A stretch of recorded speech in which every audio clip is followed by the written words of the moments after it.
My name is Gwen, 34 years old, and a senior forensic accountant living in New York City. My entire family flew to a luxury villa in Italy for my brother's extravagant wedding. I stayed in my Manhattan apartment because I was explicitly banned from attending. At exactly 3 in the morning, my phone erupted on my nightstand. I had 47 missed calls. When I finally accepted the FaceTime request, my screen filled with the harsh glare of flashing blue police lights. My mother was screaming hysterically that my brother was in handcuffs. They expected me to fix his mess like I always did. But this time, I refused.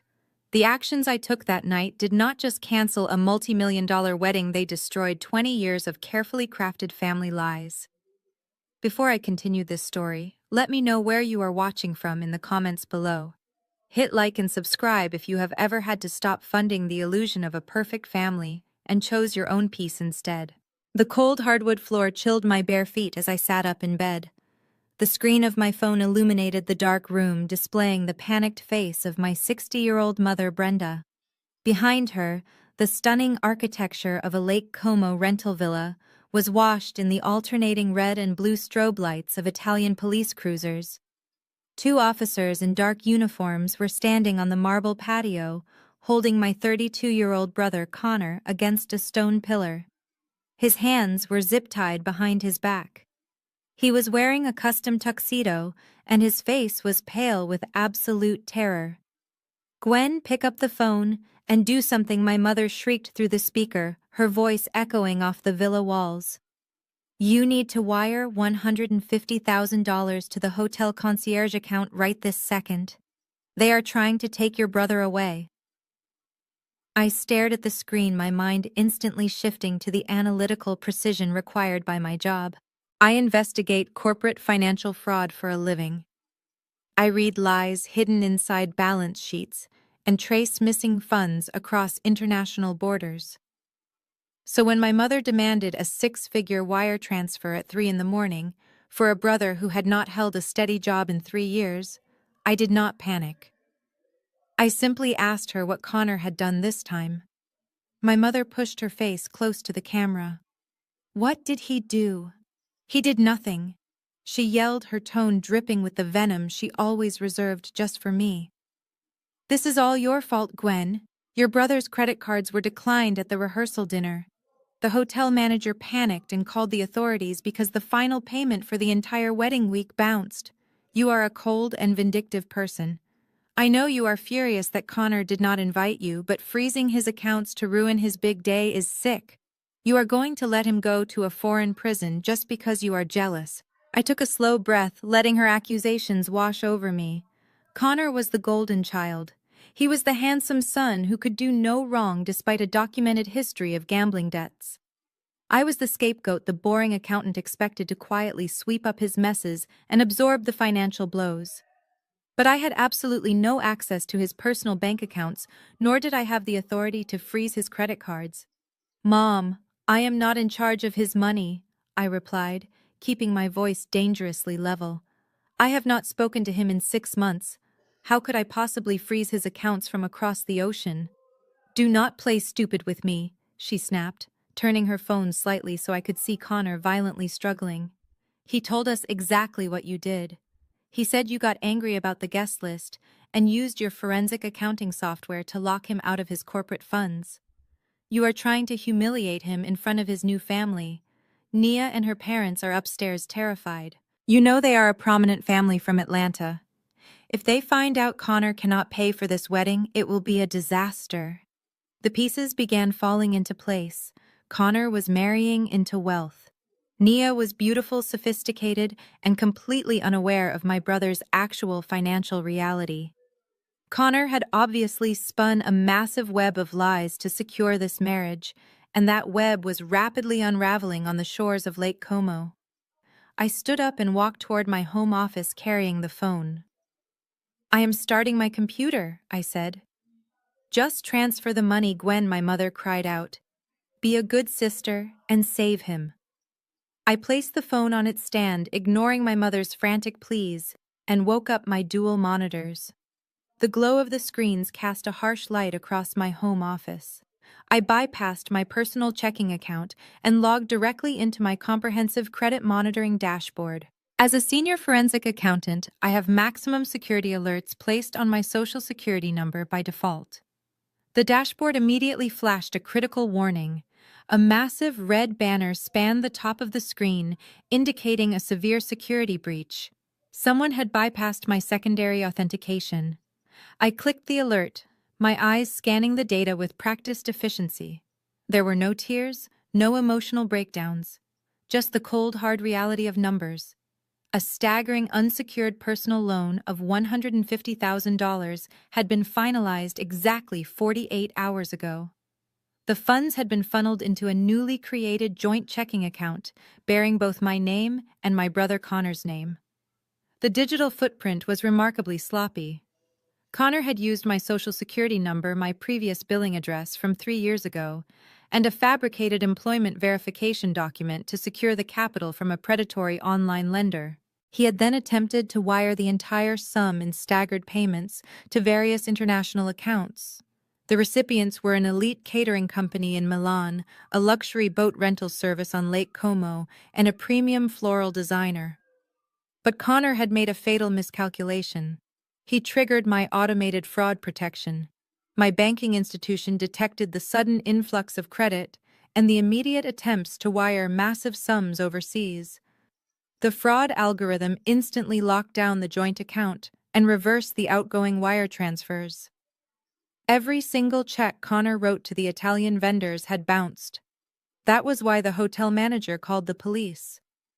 Connor was trying to fund a royal wedding with stolen identity money, and the vault had slammed shut. I leaned toward the phone, staring directly into the camera lens. "Mom," I said, my voice cutting through her continued sobbing.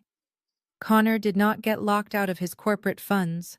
He stole my Social Security number and took out a fraudulent loan in my name. He committed a federal crime. I did not freeze his accounts out of jealousy. The bank froze them because he is a thief and an identity fraudster.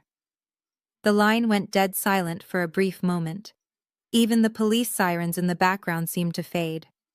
I expected shock. I expected horror. I expected my mother to turn around and demand an explanation from the son she had coddled his entire life. Instead, her face hardened into a mask of pure indignation. "So what?" she barked, waving her hand dismissively, as if I had just accused him of borrowing a sweater without asking. "It is just a loan, Gwen. He was going to pay you back after the honeymoon.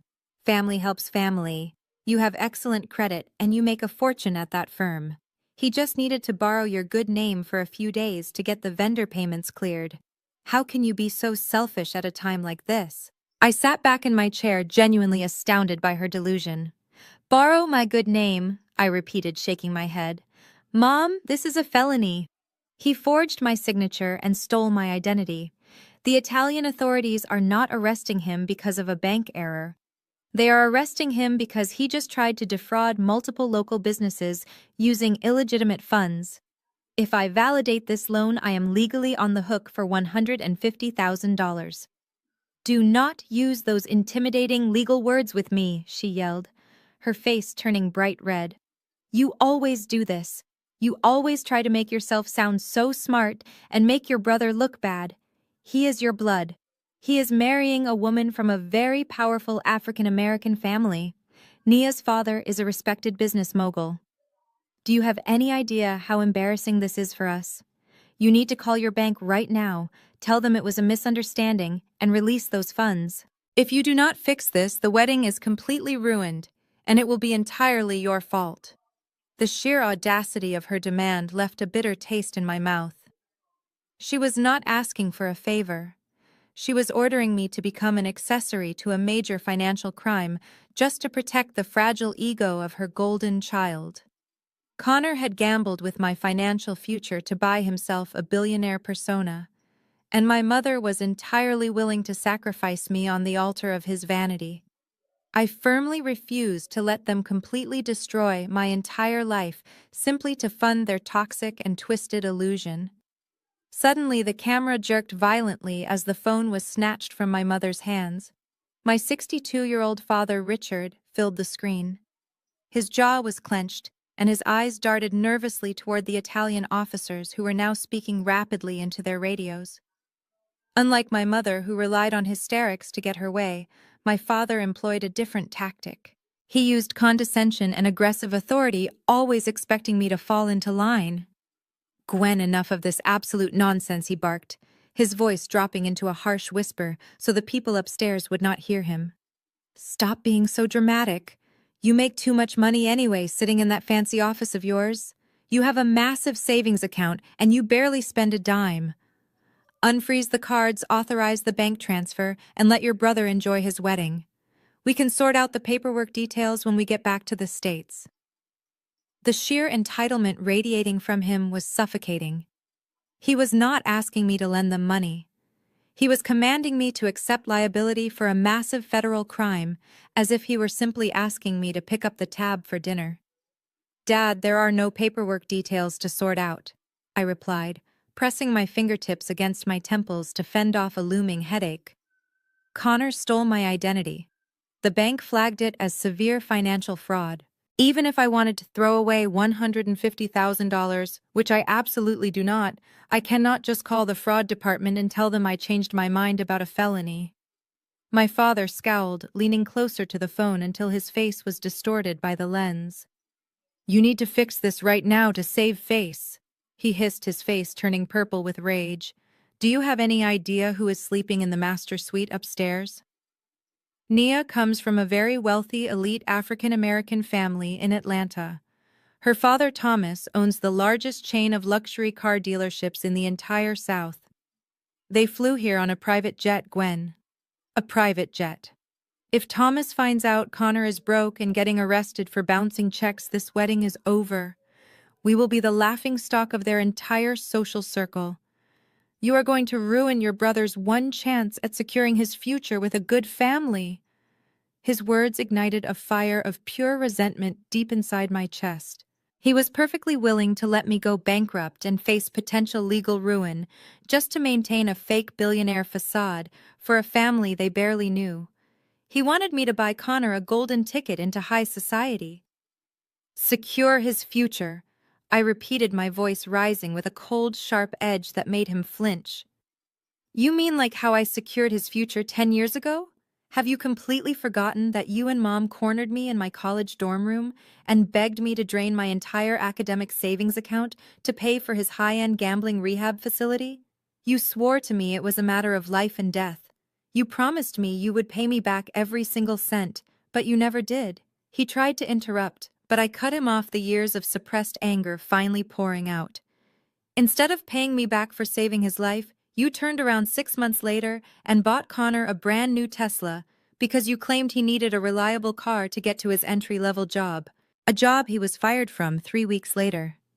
I had to work 3 separate jobs on campus just to afford my accounting textbooks and finish my degree while Connor was driving a luxury electric vehicle funded by your endless enabling. That was entirely different." My father sputtered, his eyes darting frantically around the Italian courtyard as the officers began pushing Connor toward the back of their patrol vehicle. He was young and he made a mistake. "We are a family, and family members make sacrifices for each other." "No, Dad," I corrected him, staring dead into his panicked eyes. "I make sacrifices. You and Mom make excuses. And Connor makes catastrophic messes that you expect me to clean up. But the dynamic ends tonight. I am not taking the fall for this. You listen to me right now, you ungrateful little brat," he snarled, dropping all pretense of being a reasonable parent. "If you do not call that bank, authorize the immediate release of those frozen funds, and tell the Italian police this was all your mistake, you will never be part of this family again. We will cut you off completely and never speak to you. I will personally make sure everyone everywhere understands what you did." I stared at the screen, letting his hollow threats wash over me. While my father continued to shout insults and promise my absolute destruction, my fingers flew across my mechanical keyboard. As a forensic accountant, I knew that an unsecured personal loan of $150,000 for someone with Connor's abysmal credit history was mathematically impossible. No legitimate financial institution would hand him that kind of cash based solely on my stolen social security number without demanding substantial collateral. Something else was buried in the data, and I was going to find it. I bypassed the initial fraud alert dashboard and initiated a deep dive, comprehensive background sweep on both of our names, pulling real-time property records, court filings, and secondary credit bureaus. The system took a few seconds to aggregate the data. When the progress bar finally hit 100%, a new, far more terrifying alert flashed on my right monitor.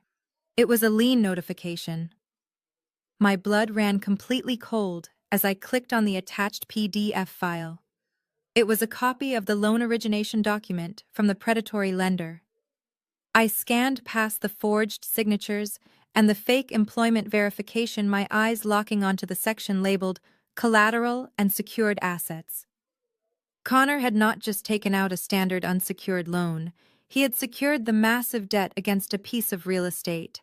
Specifically, he had leveraged the sprawling 4-bedroom colonial house in New Jersey, where my parents currently lived. He had submitted a fraudulent power of attorney document claiming he had the legal right to act as the primary homeowner to authorize a second mortgage. I leaned closer to the microphone, cutting off my father mid-sentence. "Dad," I said, my voice dropping to a terrifyingly calm register. "How exactly did Connor secure this loan? Did he tell you?" My father scoffed, dismissing my question with a wave of his hand. "Who cares about the technicalities, Gwen? He used his business connections. He is an entrepreneur. Now stop stalling and release the funds." "He did not use business connections," I replied, maximizing the forged document on my screen. "He used your house. He took out a second mortgage on the New Jersey property to pay for this wedding. He forged a power of attorney and put a lien on the house." For a second, absolute silence fell over the FaceTime call.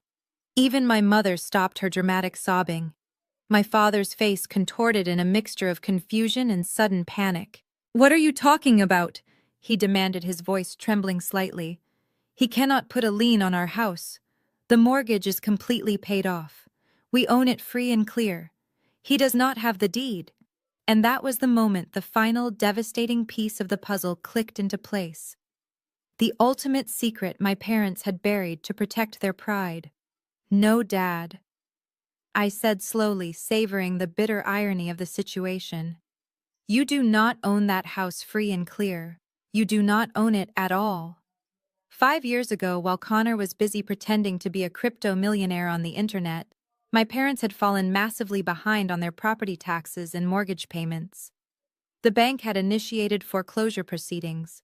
To save them from being thrown out onto the street and facing total public humiliation, I stepped in. I quietly bought the house directly from the bank, paying off their entire debt in one lump sum. I became the sole legal owner of the property. I let them continue living there rent-free, agreeing to keep the secret so they could maintain their wealthy facade in the neighborhood. They were supposed to be my tenants, but they quickly and conveniently forgot that I was their actual landlord. Because you do not own the house, I continued watching my father's face drain of all color. I own the house. I bought it from the bank 5 years ago to save you from foreclosure, remember? Which means Connor did not just forge a power of attorney to borrow against your property. He forged a power of attorney to borrow against my property. He committed real estate fraud, title fraud, and identity theft. He literally tried to steal my house to buy a wedding cake and a luxury boat rental. The harsh realization hit my father like a brutal physical blow. He staggered backward, the heavy phone shaking wildly in his trembling hand. The Italian police officers were now aggressively pushing a sobbing Connor into the back of their transport vehicle, loudly slamming the heavy door completely shut. This was no longer just a simple bank error. This was a massive, multi-layered federal felony, and the concrete evidence was sitting right on my hard drive. Before the transport vehicle could pull away, a second patrol car screeched to a halt on the cobblestone driveway. A senior officer, distinguishable by the gold braiding on his uniform, stepped out and signaled his colleagues to hold. The officers holding Connor paused, leaving the heavy door of the transport van slightly ajar. The senior officer approached my brother, holding a clipboard packed with printouts of the declined transactions and the bounced wire transfers. "You are Mr. Connor?" the officer asked in thick, broken English, pointing a stern finger at my brother's chest. "You pay hotel with fake money. You show us real banked paper now, or you go to Milano jail. Grand theft. Very serious crime." Connor was hyperventilating his custom tuxedo, now rumpled and stained with sweat. He desperately twisted his neck, scanning the chaotic courtyard, until his eyes locked onto the glowing screen of the phone clutched in my father's trembling hand. He knew I was still on the line. With a sudden burst of adrenaline, Connor lunged against the grip of the officers, thrusting his face as close to the camera lens as physically possible. "Gwen, you have to press the authorization button right now," he screamed, his voice cracking with pure panic. "Tell them it was a system glitch. Tell them the money is real and you are my accountant. Do it right now, or my entire life is over." I stared at his tear-streaked face, completely unmoved by his theatrical display. "Connor," I said coldly, my voice projecting clearly from the phone speaker, "you forged my signature to steal $150,000, and you committed title fraud on my house. The money is not real, and I am not going to lie to the Italian authorities to cover up your federal crimes." The realization that I knew about the house did not trigger a single ounce of remorse in him. Instead, he instantly pivoted to playing the ultimate victim. "Please, Gwen," he begged, tears streaming down his face. "If I go to an Italian prison, I will lose Nia.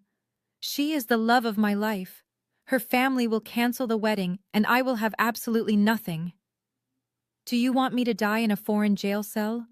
Are you really that evil?" "I am not the one who committed identity theft," I reminded him. "You did this to yourself." He ignored reality and doubled down on the emotional blackmail, bringing our parents into his twisted narrative. "If you do not authorize that loan, the bank will investigate the forged deed," he yelled frantically. "They will seize the house in New Jersey. Mom and Dad will be completely homeless, Gwen. They will be out on the street because you were too stubborn to click a button. You are destroying this family. You are making our parents homeless just to punish me." His sheer audacity pushed me to the absolute edge of my patience. He was using the very parents he had just tried to defraud as human shields to escape the consequences of his own actions. My father, still holding the phone, looked completely paralyzed by the revelation that his golden child was willing to sacrifice their only shelter for a luxury wedding. "Mom and Dad will not be homeless because of me," I replied sharply. "I am the legal owner of that house, and I am the only reason they are not already living on the street. If they lose their home, it will be because their perfect son tried to secretly mortgage it to buy a wedding cake and a luxury boat rental." The Italian officers, tired of the screaming match in a language they only partially understood, began to forcefully shove Connor into the back of the van. Connor fought back, his face twisting into a mask of pure rage. "I will ruin you, Gwen!" he roared, his voice echoing across the pristine courtyard. "If I lose Nia, I swear I will destroy your career. I will tell everyone you framed me. I am the victim here. You set me up." The heavy metal door of the transport vehicle finally slammed shut with a deafening thud, immediately cutting off his unhinged and delusional threats to ruin my life. The senior officer turned to my stunned parents, slowly shaking his head in absolute disgust, before firmly demanding to see their passports and travel documents for official processing. My brother had pushed me past the point of no return. He had expected me to fold under the pressure of his victimhood, but he had severely miscalculated. I was no longer the quiet sister who cleaned up his messes. I was the senior financial auditor who had all the concrete receipts, and I was finally ready to expose everything. While I sat there silently preparing to deliver the final devastating blow, my father dropped his hand, letting the phone dangle toward the cobblestone ground.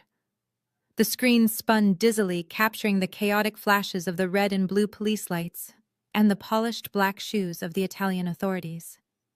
I could hear my mother hyperventilating off camera, completely paralyzed by the reality of the situation. Suddenly, a pair of pristine white designer heels stepped into the frame. The phone was snatched up with a swift, aggressive motion. The camera auto-focused, revealing the immaculate and furious face of my future sister-in-law, Nia.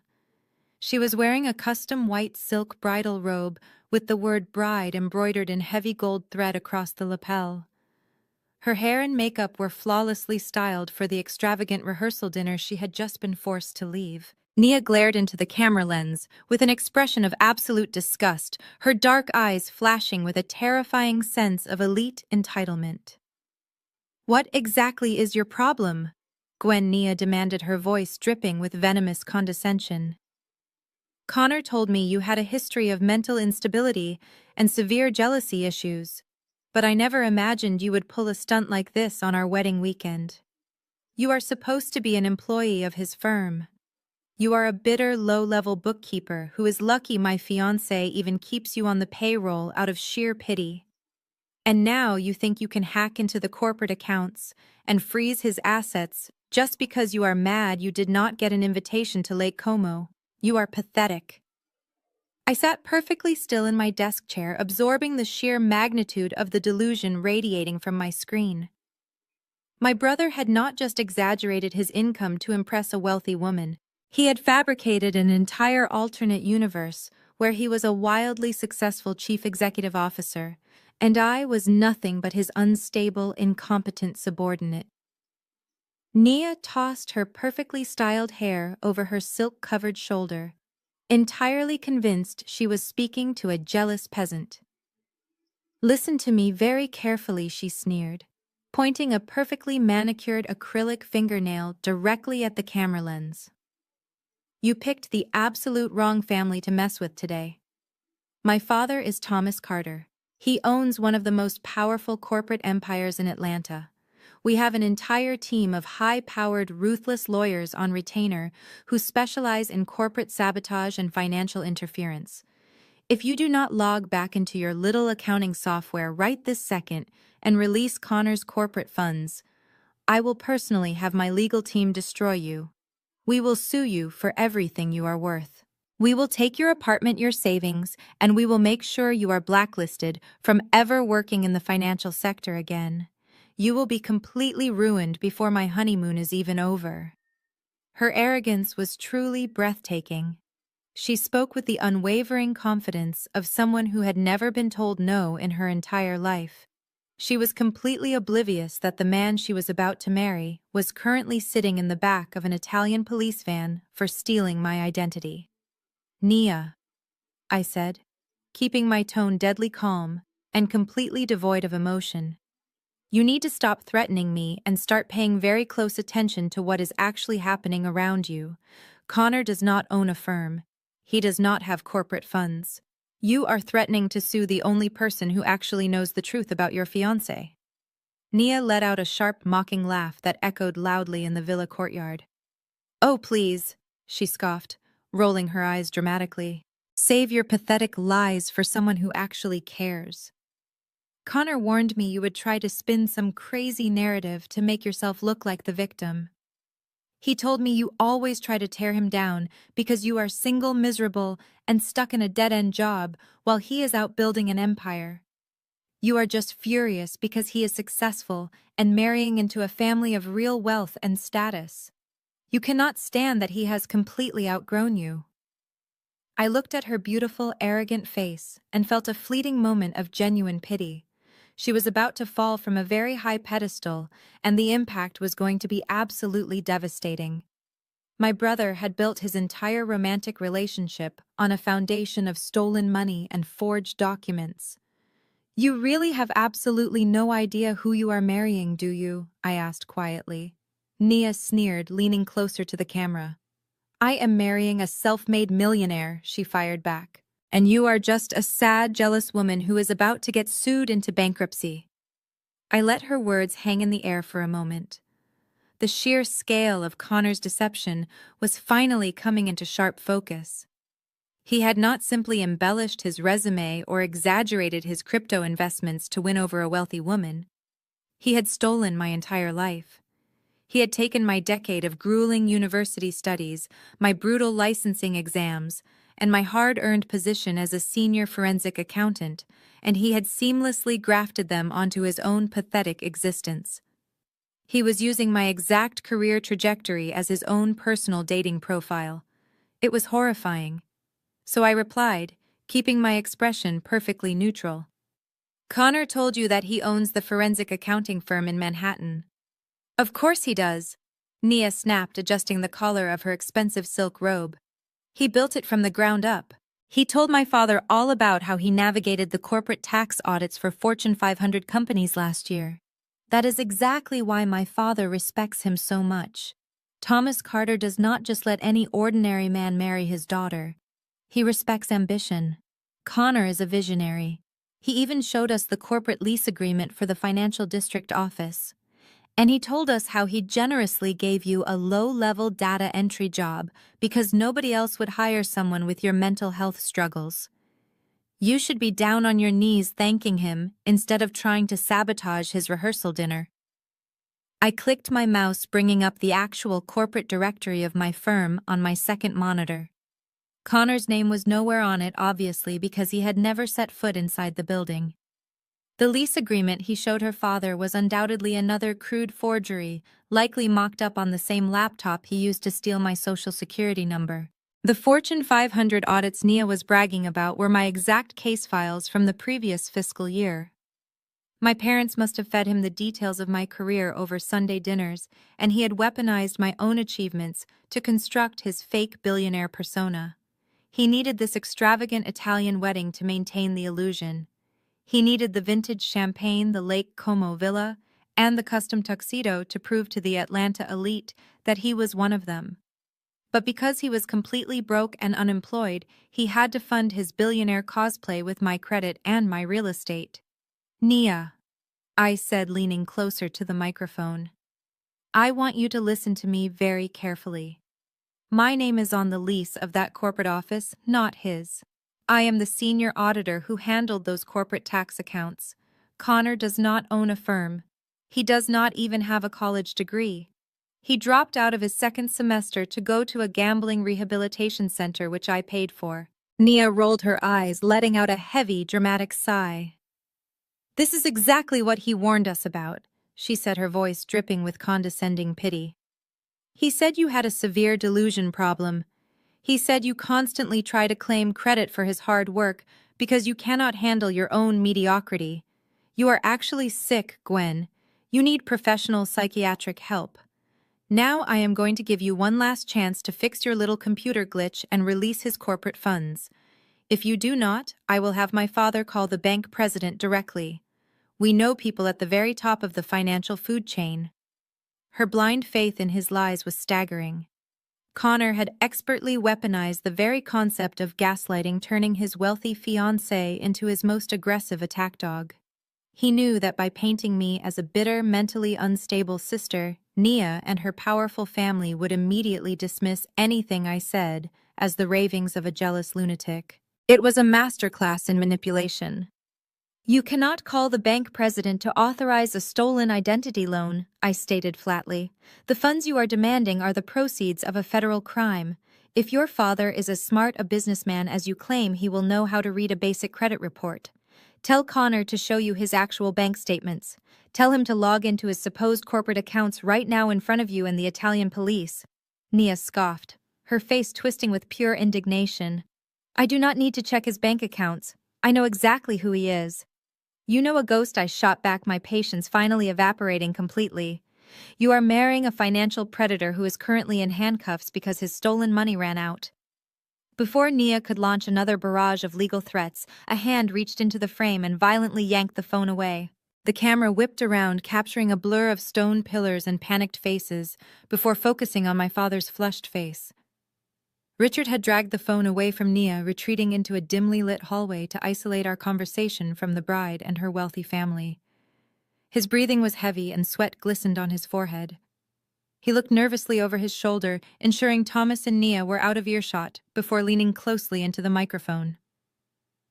Gwen, you need to listen to me, he whispered urgently, dropping his aggressive tone and replacing it with a sickeningly sweet, pleading voice. You have to play along with this, just for the weekend, just until they say their vows tomorrow and the marriage certificate is signed.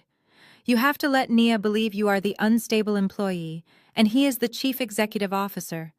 If you just unlock the accounts and authorize the transfer, this nightmare goes away. I stared at him, wondering if the stress had caused him to lose his grip on reality. Dad, are you asking me to validate a fraudulent $150,000 loan and pretend to be my brother's mentally ill subordinate so he can con a woman into marriage? I asked, articulating every word with sharp precision. Do not use the word con, my father hissed, his eyes darting down the hallway. It is a strategic exaggeration. He is marrying into the Carter family, Gwen. Do you understand what that means? Thomas owns a billion-dollar automotive empire. Once the wedding is finalized, Thomas is bringing Connor on as a senior vice president of regional sales. He will be making mid-six figures right out of the gate. He will pay you back the money. He will pay off the second mortgage on the house. You will get every penny back with interest. You just have to take the financial hit for 48 hours. The audacity of his proposal left me speechless. My father was not just enabling my brother's criminality anymore. He was actively participating in the conspiracy. He wanted me to become an accessory to federal identity theft and real estate fraud so his golden child could secure a lucrative job from a father-in-law he was deceiving. There is no paying me back, Dad. I fired back, my voice rising enough to make him flinch. The money is frozen because the bank flagged it as stolen. If I call them and claim I authorized it, I become legally responsible for the debt. And when Connor gets fired by Thomas for being a fraud, I will be the one facing bankruptcy. Falsely claiming I authorized a fraudulent loan makes me an accessory to wire fraud. I could lose my certified public accountant license. I could go to federal prison. You are demanding I risk my entire career and my freedom just to protect his fake ego. You are being incredibly selfish. My father snarled, his pleading tone instantly vanishing, replaced by bitter resentment. You already have a great career. You have a beautiful apartment. You have everything you could ever want. Your brother has struggled his entire life to find his footing. This is his one chance to finally be successful. This is his golden ticket, Gwen. Why can you never just support him? Why do you always have to be the difficult one? You have the power to save this family right now, and you are choosing to destroy us over some technicalities. Technicalities. I repeated, my anger finally boiling over into a quiet, dangerous fury. Forging my social security number is not a minor technicality. Putting a fraudulent lien on my property is not a technicality. You are perfectly willing to throw me to the wolves to protect him. You would rather see me in federal court than see your son face the consequences of his own actions. You do not care about me at all. I am just a disposable human shield to both of you. My father glared at the screen, his expression hardening into a mask of pure, unapologetic cruelty. You are my daughter, he said coldly, his voice devoid of any parental warmth. But Connor is my son. He carries our family name. He needs this more than you need your pride.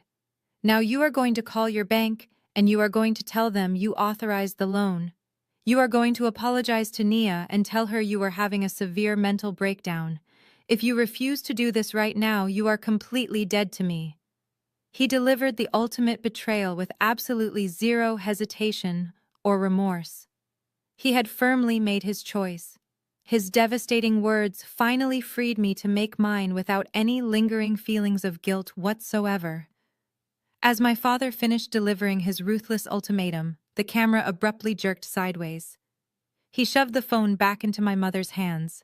Brenda's face filled the screen once again, her expression no longer frantic or tearful, but twisted into a mask of cold, calculating malice.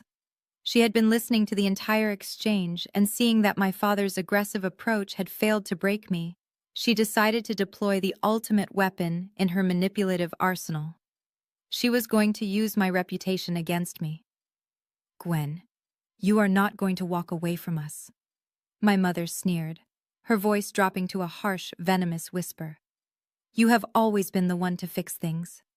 When Connor crashed his car, you paid the deductible. When your father lost his bonus, You covered the groceries. You are the reliable one. You do not get to suddenly decide you are done playing your part just because the stakes are high. We are your family and you owe us your loyalty. I owe you absolutely nothing, I replied, keeping my voice dangerously steady. You just admitted you expect me to go to federal prison so your son can marry a rich woman based on a lie. That is not family loyalty. That is a hostage situation. My mother let out a sharp, humorless laugh that made my blood run cold. You think you hold all the cards because you have your name on a few pieces of paper, she said, leaning so close to the camera that I could see the furious pulse beating in her neck. But you are forgetting who you are dealing with. If you do not authorize that bank transfer right this second, your father and I will not just disown you. We will completely destroy your reputation. We will call every single aunt, uncle, and cousin in this family before the sun comes up. I crossed my arms, refusing to let her see even a fraction of the disgust churning in my stomach. And what exactly are you going to tell them? I challenged her. Are you going to tell them your golden child is a felon who tried to steal my house? We will tell them you stole the house from us, my mother fired back without missing a single beat. Her ability to instantly rewrite reality was truly terrifying. We will tell them you used your fancy accounting tricks to swindle your own elderly parents out of their property while we were struggling financially. We will say you took advantage of our vulnerability to put the deed in your name, and then you purposely froze Connor's bank accounts on his wedding day out of pure malicious jealousy, because you are a bitter, lonely woman who cannot stand to see her brother happy. She paused, letting the heavy threat sink in her eyes, gleaming with dark triumph. Who do you think they are going to believe, Gwen? She taunted. The sweet parents who just wanted to celebrate their son, or the cold, calculating accountant who refused to even show up to the wedding? We will make sure you are entirely ostracized. You will not be invited to another Thanksgiving, another Christmas, or another family gathering for the rest of your life. You will die completely alone. Her words were designed to strike at the deepest insecurities of my childhood, the desperate need for approval that had kept me tethered to their toxic dynamic for 34 years. They were relying on my historical role as the family fixer, the obedient daughter who would always swallow her pride and open her wallet just to keep the peace and avoid public embarrassment. They genuinely believed that the threat of being outcast would terrify me into submission. But they had made a fatal miscalculation. They assumed I still valued a seat at their table. Mom, I said, my voice completely devoid of the panic she so desperately wanted to hear. You are threatening to lock me out of a burning building. Do you really think I want to spend another Thanksgiving sitting across from a family that views me as nothing more than an emergency bank account? You can call every relative we have. You can tell them I am the devil incarnate. I do not care anymore. My mother's smug expression faltered, replaced by a flicker of genuine uncertainty. You are bluffing, she snapped, her voice rising in panic. You cannot handle being cut off from us. Watch me, I replied smoothly. You wanted a villain, Mom. Congratulations, you finally have one. But the difference is, I am a villain with concrete receipts, and my patience has officially expired. I will not be manipulated into funding his criminal behavior any longer, no matter how many baseless threats you scream. Without waiting for another response from her, I reached out and firmly pressed the mute button on the FaceTime interface. The sudden silence in my office was deafening, a stark contrast to the absolute chaos unfolding across the globe in Italy. Through the screen, I could still see my mother screaming, her mouth moving in exaggerated shapes, as she undoubtedly launched into another tirade of threats and emotional manipulation. But her voice was completely gone, effectively shutting out the toxic noise that had dominated my entire life. I did not shed a single tear. My hands were not shaking. For the first time in 34 years, the overwhelming anxiety of disappointing my parents had completely evaporated, replaced by a sharp, calculating focus. I was in my element now. This was no longer a family dispute. This was a forensic accounting investigation, and I was going to dismantle my brother's entire fraudulent empire piece by piece. I turned my attention to the second monitor, opening a secure, encrypted folder on my desktop. I needed to assemble the ultimate legal payload, a bulletproof dossier of undeniable evidence that no amount of gaslighting or parental favoritism could ever dispute. First, I accessed the predatory lender's server portal, using the credentials Connor had foolishly routed through my email address. I extracted the raw IP logs associated with the fraudulent loan application. The data clearly showed the application was submitted from a wireless router located in a luxury hotel in Milan, exactly where Connor and Nia had stayed 3 days ago before moving to Lake Como. It completely obliterated any claim that a random hacker had stolen my identity. The physical location placed my brother directly at the scene of the digital crime. Next, I pulled up the forged DocuSign footprints. Connor had been incredibly sloppy, relying on the automated digital signature software to forge my name on the secondary mortgage documents. However, he did not realize that enterprise-level electronic signature platforms record the unique device identifier of the computer executing the signature. I downloaded the metadata report. It perfectly matched the media access control address of the MacBook Pro my parents had bought for him 2 years ago. The digital trail was not just circumstantial. It was absolute concrete proof that my brother had personally executed the fraudulent documents. Then I navigated to the New Jersey County Clerk's online database. I pulled the official notarized property deed for my parents' house. The document clearly displayed my full legal name as the sole proprietor and exclusive owner of the property. I exported it as a high-resolution PDF, ensuring the county seal and the recording date from 5 years ago were prominently visible. This single document was the silver bullet that would completely destroy my parents' pathetic threat to turn the family against me. It proved beyond a shadow of a doubt that they were living in my house, surviving on my charity while actively conspiring to help my brother steal it out from under me. Finally, I ran a hard credit inquiry on Connor's actual social security number to contrast it with the pristine financial profile he had stolen from me. The screen populated with a sea of red flags. Unpaid credit cards, defaulted auto loans, and outstanding collections from various online gambling platforms. His real credit score was a dismal 420.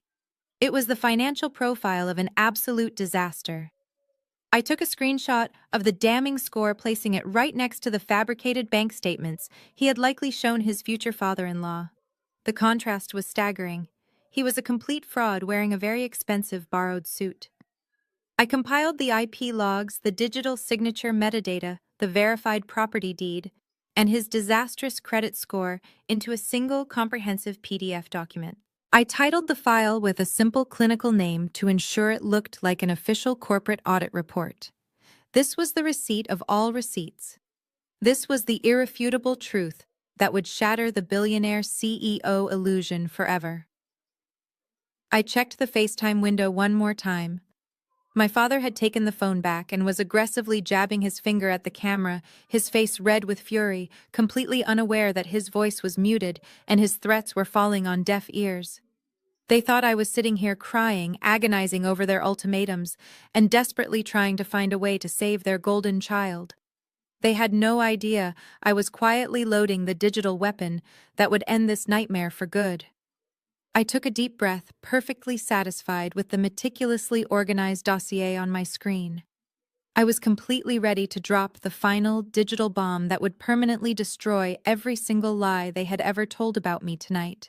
I kept my finger over the mouse eyes locked on the chaotic scene playing out on my screen.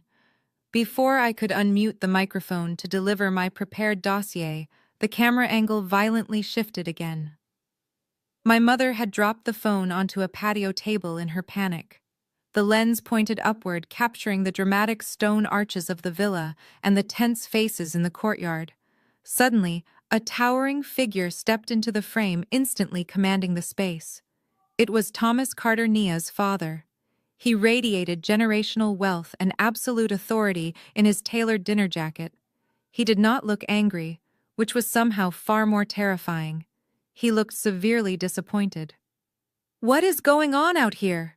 Thomas demanded, his resonant voice effortlessly cutting through the hysterical sobbing of my mother and the frantic murmurs of the Italian officers.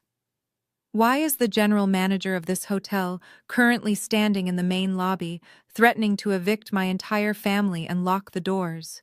And more importantly, why are there two police cruisers parked on the lawn of a property I am hosting a wedding at?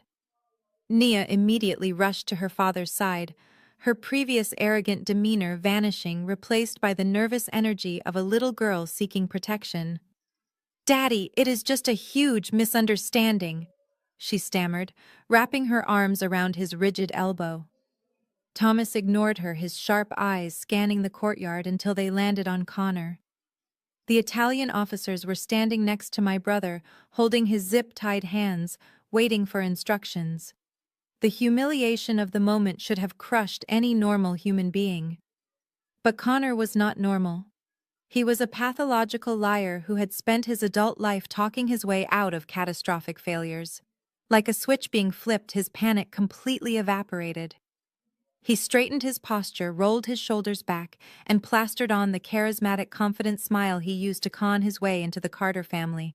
"Thomas, I am so incredibly sorry for this ridiculous interruption," Connor said, his voice dropping into a smooth, reassuring baritone. He spoke as if he were simply discussing a minor shipping delay at a corporate board meeting, completely ignoring the plastic cuffs digging into his wrists. "Please do not worry about the hotel manager. This is nothing but a frustrating corporate banking glitch." "A banking glitch," Thomas repeated slowly, his thick eyebrows knitting together in deep skepticism. "The manager said your transfers bounced. Authorities were called because you attempted to pay with stolen credentials. That does not sound like a simple banking glitch, Connor. That sounds like a financial crime." Connor let out a soft chuckle, shaking his head as if the situation was just a hilarious bureaucratic mix-up. "You know how these international wire transfers are, Thomas," he said smoothly, taking a step closer to his future father-in-law, despite the officers tightening their grip. "Our firm moves millions of dollars across borders every single week. Our fraud protection algorithms are incredibly sensitive. Unfortunately, my sister Gwen, who handles the lower-level data entry and basic bookkeeping for the company, made a catastrophic routing error this evening. She triggered an automated lockdown on our main corporate account." I sat in my apartment in New York, listening to him effortlessly throw me under the bus with a sickening level of sociopathic charm. He was literally standing in police custody, facing a federal felony for identity theft, and he was still trying to convince a billionaire that he was a highly successful chief executive officer. "She is not experienced with international tax law." Connor continued, leaning into the lie with breathtaking audacity. "And to be completely honest, she has been struggling with severe mental health issues lately. She panicked when the accounts froze and failed to notify our liaisons. The Italian banks automatically flagged the sudden stop in funds as fraudulent. It is a massive headache, but my legal team back in Manhattan is sorting it out. The funds will be released by morning, and I will ensure the hotel manager is heavily compensated for his distress." Thomas stared at Connor for a long, agonizing moment. The silence in the courtyard was thick and suffocating. You could almost see the gears turning in the older man's head, analyzing the situation, weighing the bizarre explanation against the reality of the flashing police lights. Connor held his gaze without blinking, deploying every ounce of his manipulative charm to keep the illusion alive just a little bit longer. My parents stood silently in the background, breathlessly watching their golden child spin the most dangerous lie of his entire life. They assumed my physical absence meant absolute silence. They had no idea I was listening to every single word with the ultimate legal payload ready to fire. Thomas stood still, his sharp gaze shifting from Connor to the Italian officers, clearly unconvinced by the corporate glitch narrative. Connor knew his future father-in-law was a shark in the business world, a man who could smell a bad investment from a mile away. One wrong word, one slight hesitation, and the billionaire illusion would shatter. But Connor also knew something far more dangerous. He suddenly realized the FaceTime call was still active. His eyes darted past Thomas and locked onto the patio table where my mother had carelessly dropped the phone. The screen was still glowing brightly against the dark stone, illuminating the fact that I had heard every single word of his pathetic lie. Panic finally flickered behind his charming smile. He subtly jerked his head toward the table, making desperate eye contact with our father. Richard instantly understood the assignment. He needed to eliminate the digital witness before I could unmute my microphone and tear the corporate glitch narrative to shreds right in front of Thomas. My father lunged forward with surprising speed for a man his age, stepping directly between Thomas and the patio table. He snatched the phone up his thick fingers, fumbling clumsily across the screen as he desperately tried to find the red button to end the call. In his frantic state, his hands were sweating profusely, and the touchscreen refused to register his tapping. I sat in my office watching his enormous thumb repeatedly smash against the camera lens, plunging my view into chaotic flashes of darkness and blurry stone walls. Brenda, recognizing the immediate threat of Thomas discovering the phone, launched into a theatrical display of physical deflection. She stepped squarely in front of the towering billionaire, blocking his line of sight to her husband. "Oh, Thomas," she gasped loudly, clapping her hands together with forced enthusiasm. "This is all terribly stressful for you and poor Nia. We are all so embarrassed by this minor administrative hiccup. You two should go back upstairs to the penthouse suite and try to get some rest before the big day tomorrow. Richard and Connor have everything under control down here." Thomas did not budge.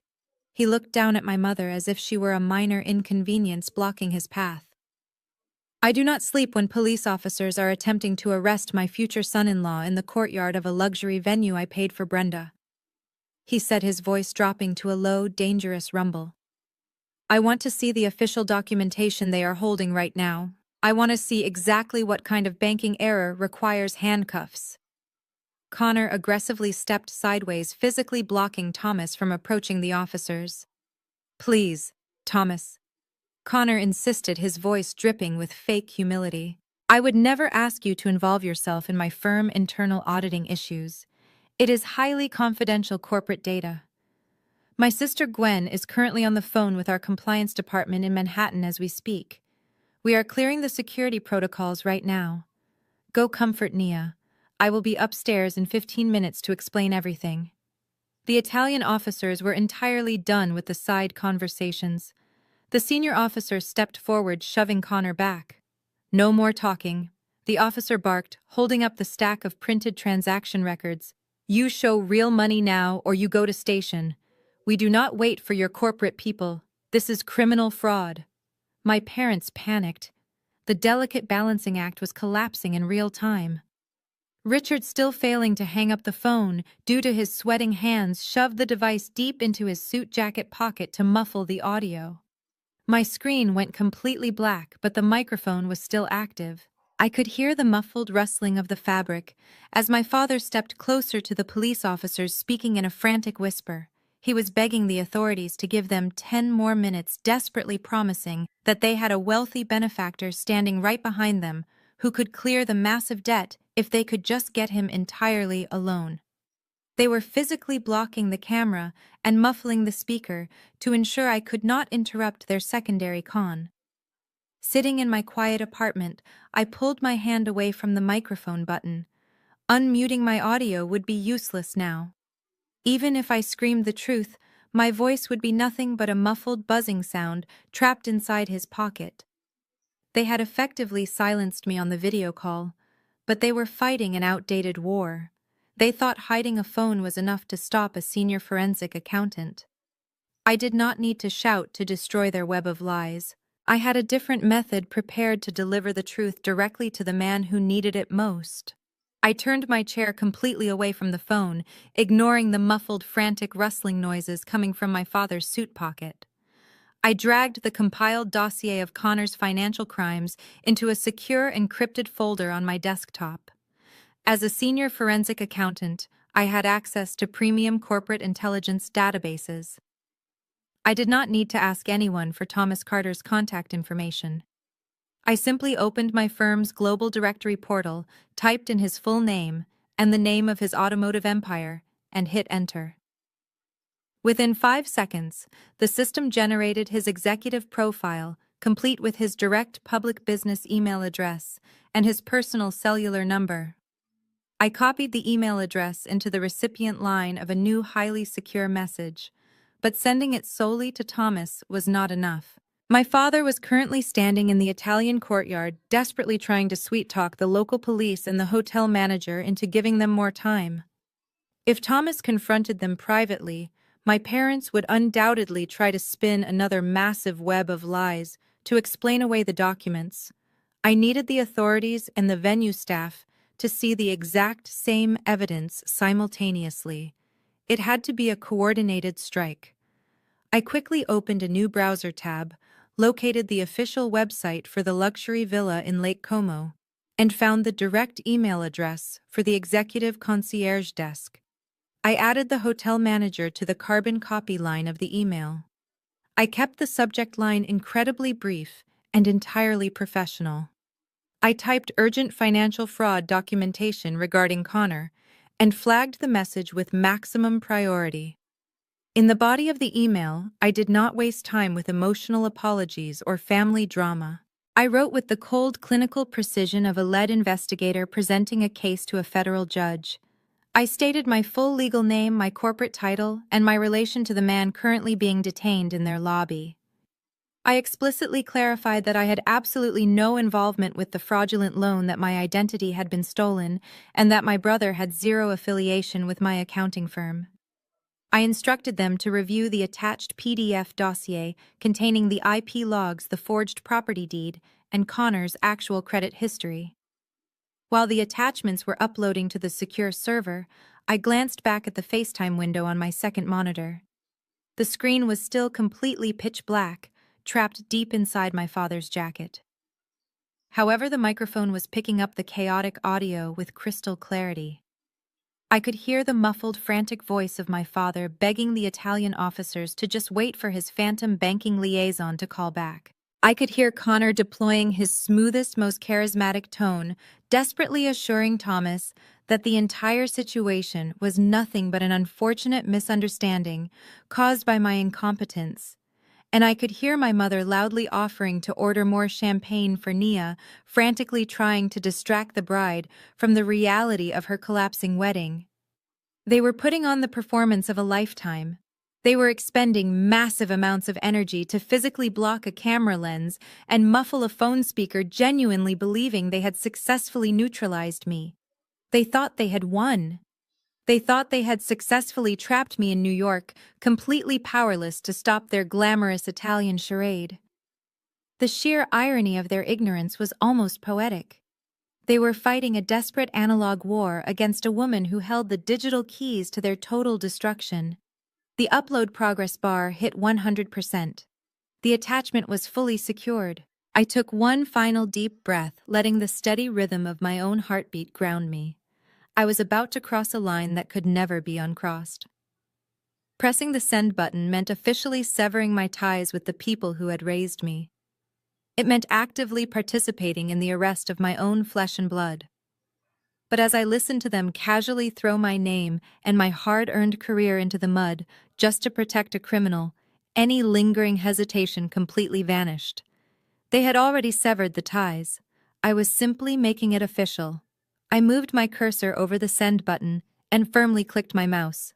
My highly secure corporate email client immediately generated a clear delivery tracking notification. I quietly watched the tiny digital icon as my encrypted message instantly bounced from my local server in Manhattan, traveled through the transatlantic fiber optic cables, resting at the bottom of the ocean, and landed directly in the inbox of a billionaire standing thousands of miles away. The digital bomb had been dropped. Now all I had to do was simply sit back in the quiet comfort of my apartment and wait for the devastating explosion to happen. As I sat watching the delivery confirmation on my screen, a sudden burst of light flooded the FaceTime window.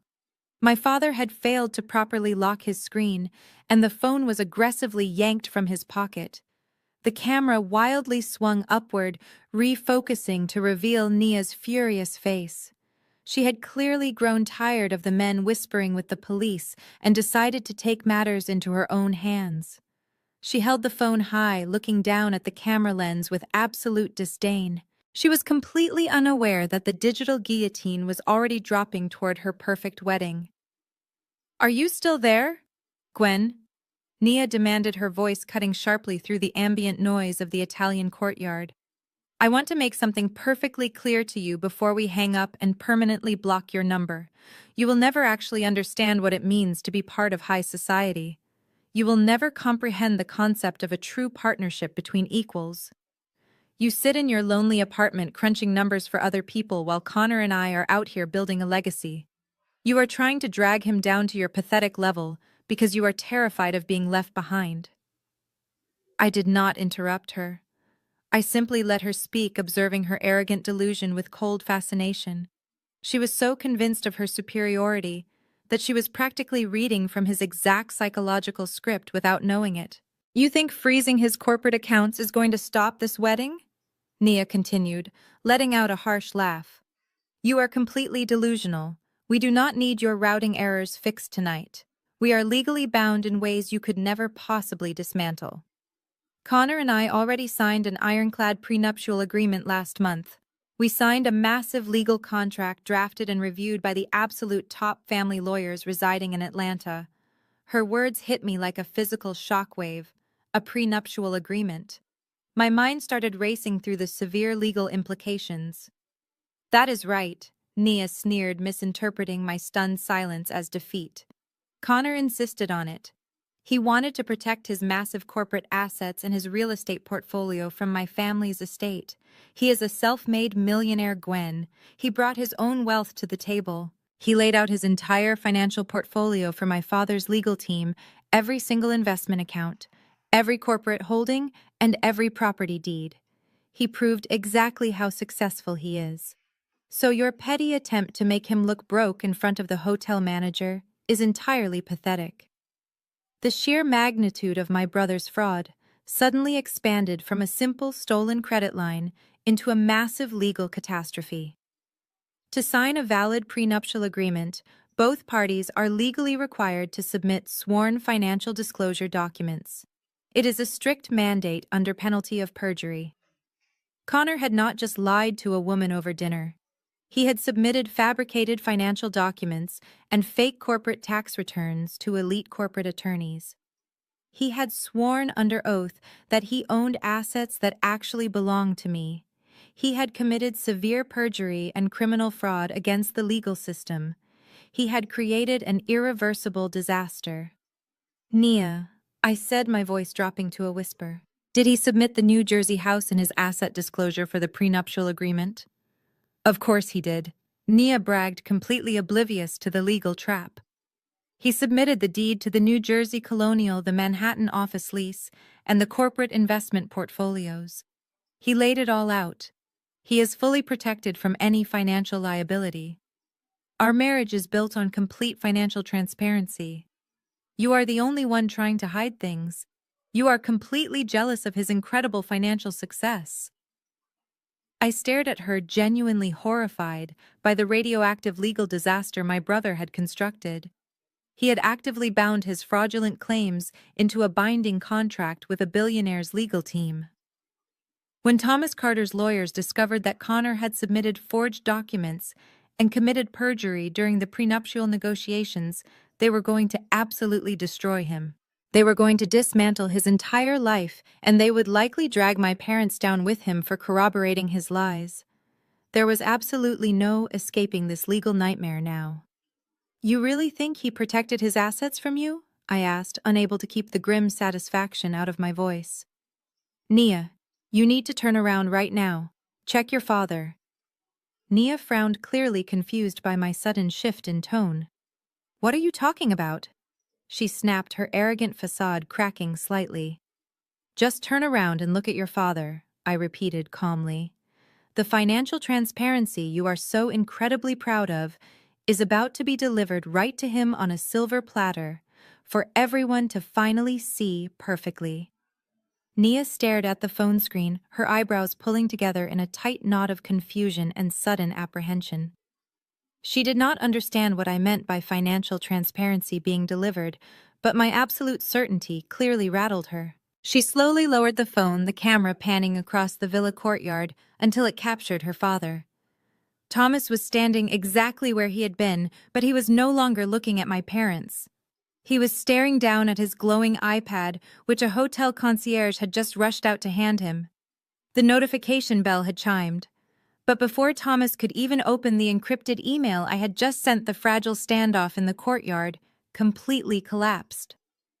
The senior Italian police officer had finally reached the absolute limit of his patience. He had watched my father fumble with a hidden phone, he had listened to Connor spin endless circles of corporate jargon, and he had waited long enough for the supposed banking glitch to miraculously resolve itself. The grace period was officially over. The officer aggressively stepped forward, waving his hand in a sharp, dismissive motion that cut through the heavy, humid air. He barked a series of rapid, authoritative commands in Italian to his partner. The second officer unclipped a heavy metal ring of keys from his belt and grabbed Connor by the bicep, forcefully yanking him away from the protective shadow of my father. "Wait!" My father shouted, his voice cracking with sheer panic as he lunged forward. "Just give us 5 more minutes. We have the money. My daughter is fixing the routing error right now." The senior officer shoved my father back with a firm hand against his chest, completely unfazed by the desperate pleading. "No more minutes," the officer stated, his thick accent, leaving no room for negotiation or misunderstanding. "The bank says the money is stolen. We have the official report from the hotel manager. He goes to jail now." In his frantic attempt to physically intervene, my father accidentally pulled his phone completely out of his suit jacket pocket. The device slipped from his sweaty grip and clattered loudly onto the stone patio. It landed perfectly propped up against the base of a heavy marble planter, the camera lens pointing directly at the center of the courtyard. The chaotic scene was now perfectly framed on my dual monitors in New York. I had a front row seat to the exact moment my brother's carefully constructed empire of lies completely shattered. Connor fought wildly against the officers, his expensive custom tuxedo tearing at the shoulder seam as he desperately tried to break free. The charming, sophisticated billionaire persona he had maintained for months vanished in a single instant. He was no longer the confident executive officer closing international deals.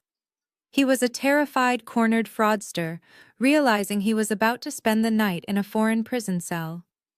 His face flushed a dark, angry crimson, and spit flew from his lips as he screamed.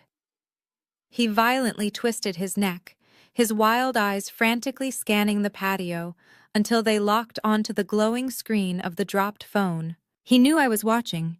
He knew I held the ultimate power to stop the officers from dragging him toward the transport van.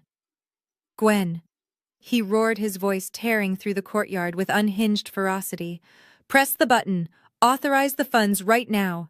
If you let them put me in that van, I swear to God, I will dedicate the rest of my life to completely ruining yours. I will destroy your career. I will burn your house to the ground. I will make sure you lose everything you have ever worked for. You press that button or you are dead to me." My mother shrieked, covering her face with her hands as the steel handcuffs clicked tightly around his wrists.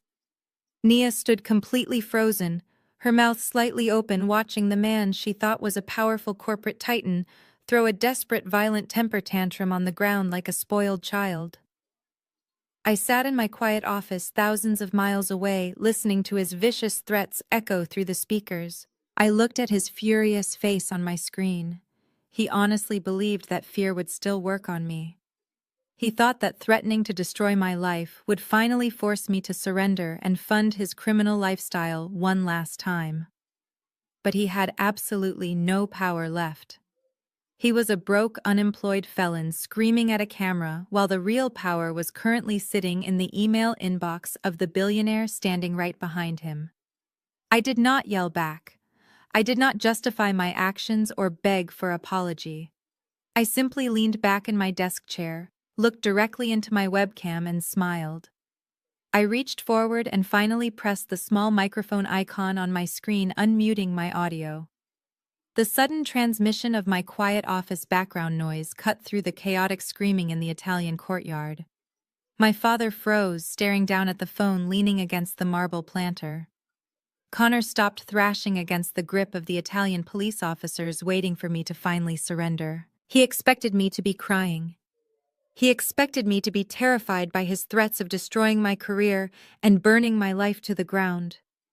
Instead, my calm, steady voice echoed from the phone speaker, amplifying across the silent patio. "I am not going to press any buttons, Connor," I said, my tone perfectly conversational and devoid of any emotional distress. "And you are not going to destroy my career because you are never going to work in the corporate industry again. I did not just sit here quietly listening to your pathetic threats for the last 20 minutes. I used that time productively. While you were busy threatening me and lying to your future father-in-law about routing errors, I initiated a secondary protocol on my communication software. I merged this FaceTime call with another highly secure line. The absolute silence in the courtyard deepened. My mother slowly lowered her hands from her face, her eyes wide with sudden apprehension. Nia took a step back, her bridal robe looking out of place in what was rapidly becoming a crime scene. Connor swallowed hard, the confident facade completely crumbling as the reality of my words began to sink in. Merged the call with who my father demanded, his voice trembling slightly as he instinctively took a step toward the dropped phone. "Who else is on this line right now, Gwen?" I did not answer him directly. Instead, I yielded the floor to the silent listener who had been meticulously documenting every single word spoken over the last 15 minutes. "Go ahead, Agent Miller," I said clearly into my microphone. "The floor is entirely yours." A new voice suddenly projected from the phone speaker, entirely distinct from my own. It was a deep, authoritative voice, carrying the unmistakable cadence of seasoned law enforcement. "Good evening," the voice announced instantly, commanding the attention of every single person standing in the courtyard. "My name is Special Agent David Miller. I am calling from the Financial Crimes Division of the Federal Bureau of Investigation, New York Field Office. I have been officially monitoring this merged line for approximately 15 minutes at the direct request of the primary victim, Miss Gwen." My father physically recoiled as if the phone had just burst into flames. Brenda let out a strangled gasp, her knees buckling beneath her weight. Connor turned the color of freshly poured concrete. The Italian police officers, recognizing the authoritative tone and the mention of the Federal Bureau, immediately tightened their grip on his arms, looking intently at the glowing screen on the ground. Agent Miller did not pause to let them recover from the shock. He delivered his statement with the cold, clinical precision of a federal prosecutor laying out a rock-solid legal indictment. Over the course of this monitored call, Agent Miller continued, his voice echoing off the stone walls of the luxury villa.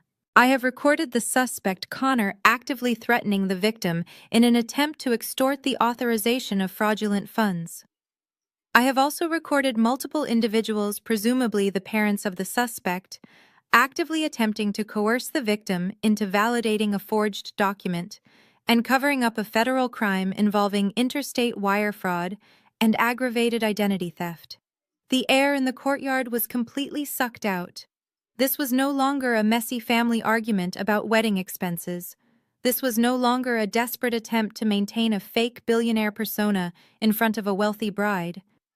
It was a live federal investigation, and my parents had just been officially recorded, acting as active co-conspirators.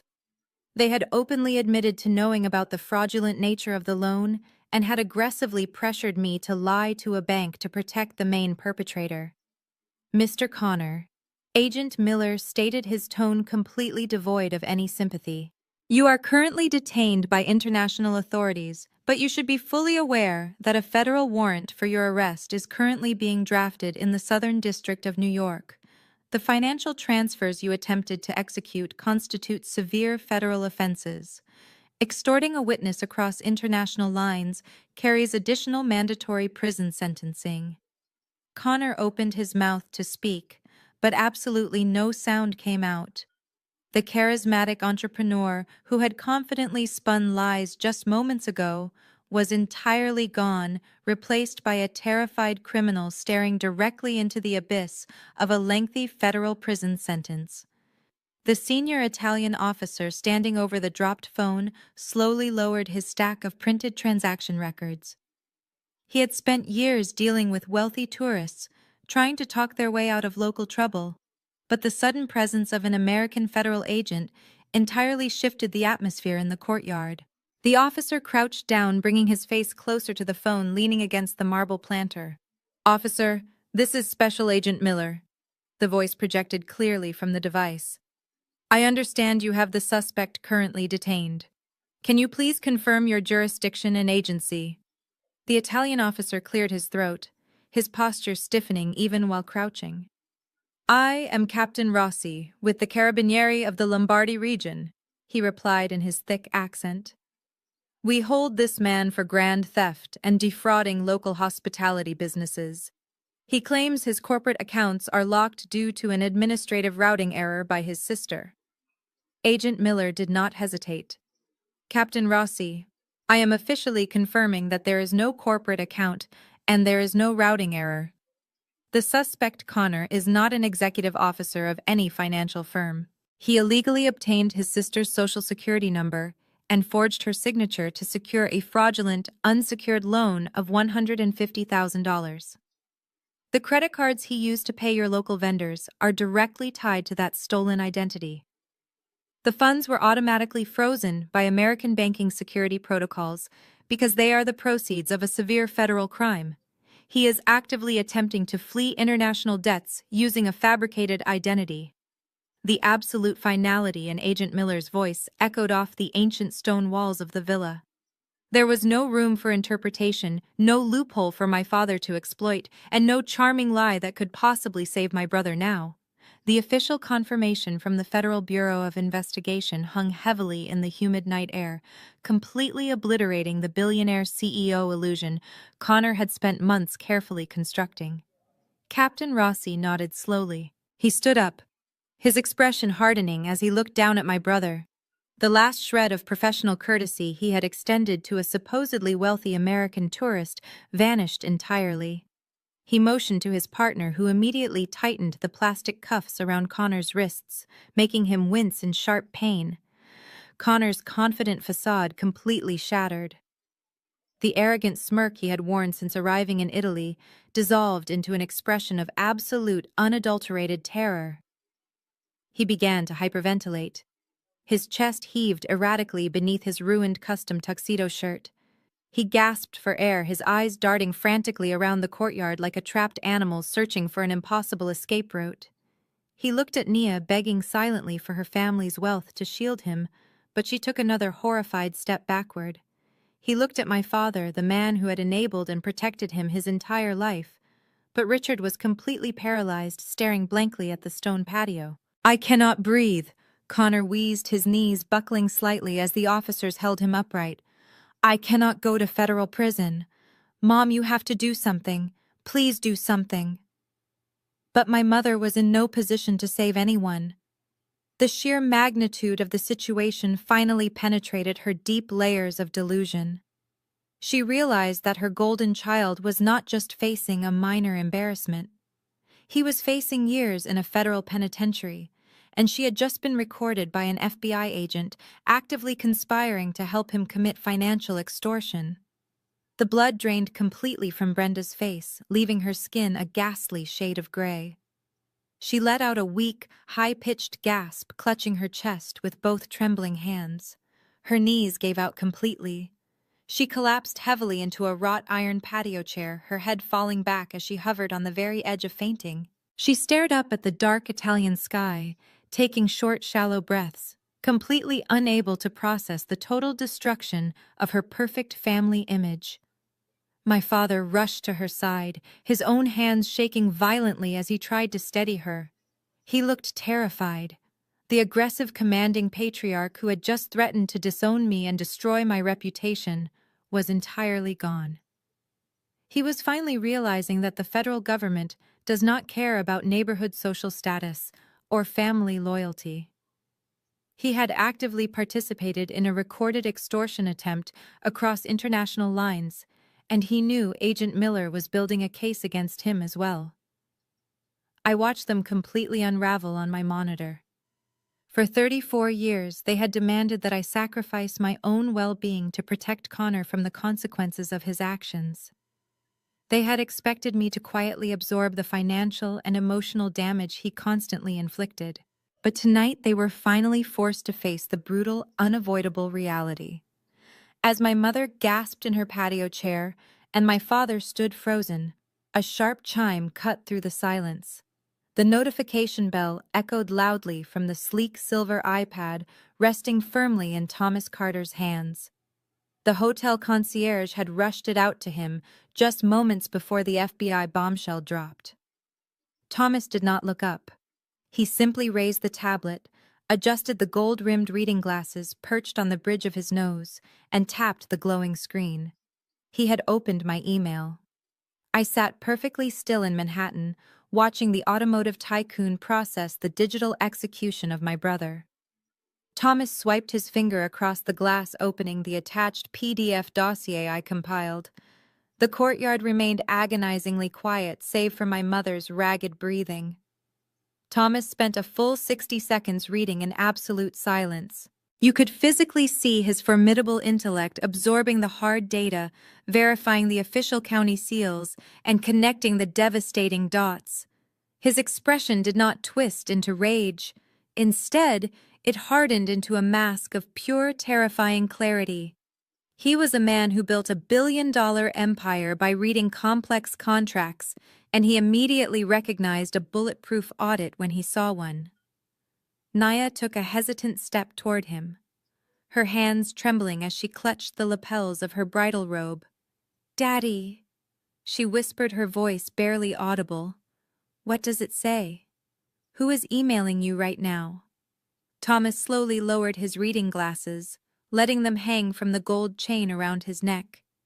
He looked directly at Connor, who was now weeping openly while being restrained by the carabinieri. "The email is from Gwen Thomas," announced his deep voice, carrying a lethal, booming resonance that demanded total submission from everyone present. "It is a comprehensive forensic audit of your fiancé's financial portfolio. And it appears the man you are about to marry is not a self-made corporate titan. He is an unemployed, destitute criminal who has been living entirely off the charity and stolen credit of the sister he just called mentally unstable." Nia gasped, shaking her head in frantic denial. "No, that is impossible," she stammered, pointing a manicured finger at Connor. "He showed you the corporate lease. He showed us the tax returns. He showed us amateur forgeries." Thomas corrected her, sharply raising the iPad so she could see the glowing screen.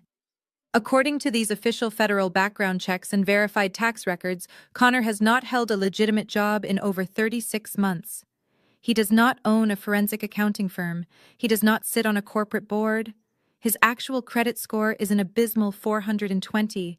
He is completely broke." Connor squeezed his eyes shut, turning his face away from the blinding light of the truth. But Thomas was just getting started. He scrolled to the next page of the dossier, determined to expose every single lie. 48 hours ago, while you two were enjoying a luxury hotel suite in Milan, Connor illegally obtained his sister's social security number. Thomas read aloud, his voice dripping with absolute disgust. He submitted a fraudulent application for an unsecured personal loan of $150,000. The IP address on the submitted application perfectly matches the wireless network of the Milan hotel. He used that stolen money to fund this entire wedding. The checks bounced because his sister's automated fraud protection flagged the federal crime. My father tried to speak, raising a weak hand. "Thomas, please," he croaked. "We can explain everything. It was just a desperate mistake." Thomas turned his piercing gaze toward my father, shutting him down instantly. "Do not insult my intelligence, Richard," he snapped. "You are just as complicit, and you are also completely homeless, because the final document in this file is a certified property deed." Thomas swiped to the last page. To secure this fraudulent loan, your son submitted a forged power of attorney to leverage a second mortgage on your colonial house in New Jersey. But he could not legally do that because you do not own that house. Gwen bought it out of foreclosure 5 years ago. Your son just tried to put a lien on property that legally belongs to the woman you just threatened to disown. The magnitude of the betrayal finally hit Naya with full force. Her mouth fell open in sheer horror. Her jaw literally dropped as she stared at the sniveling, handcuffed man she had almost pledged her life to. The billionaire illusion was completely dead, replaced by the ugly, undeniable reality of a pathological con artist who had risked his own parents' shelter for a taste of luxury. He had manipulated her heart and her family's trust to orchestrate the most elaborate financial scam of his pathetic life. The absolute silence that followed Thomas Carter's declaration was shattered by the sound of a sharp, stinging slap. Nia stepped forward, her hand moving so fast it was a blur on my monitor, and struck Connor directly across his tear-stained cheek. The sharp crack echoed through the courtyard, making even the Italian officers flinch. Connor recoiled, his head snapping to the side, but the plastic cuffs prevented him from defending himself. "You lied to me!" Nia shrieked, her voice completely devoid of its former aristocratic elegance. "You looked me in the eyes every single day, and you lied to me.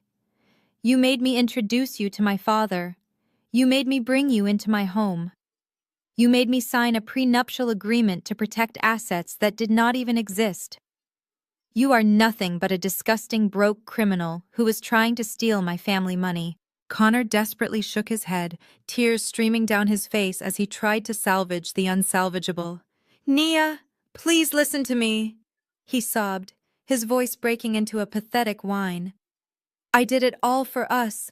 I wanted to give you the wedding you deserved. I was going to pay my sister back the second I started working for your father. It was an investment in our future. You have to believe me. I just wanted to be worthy of you."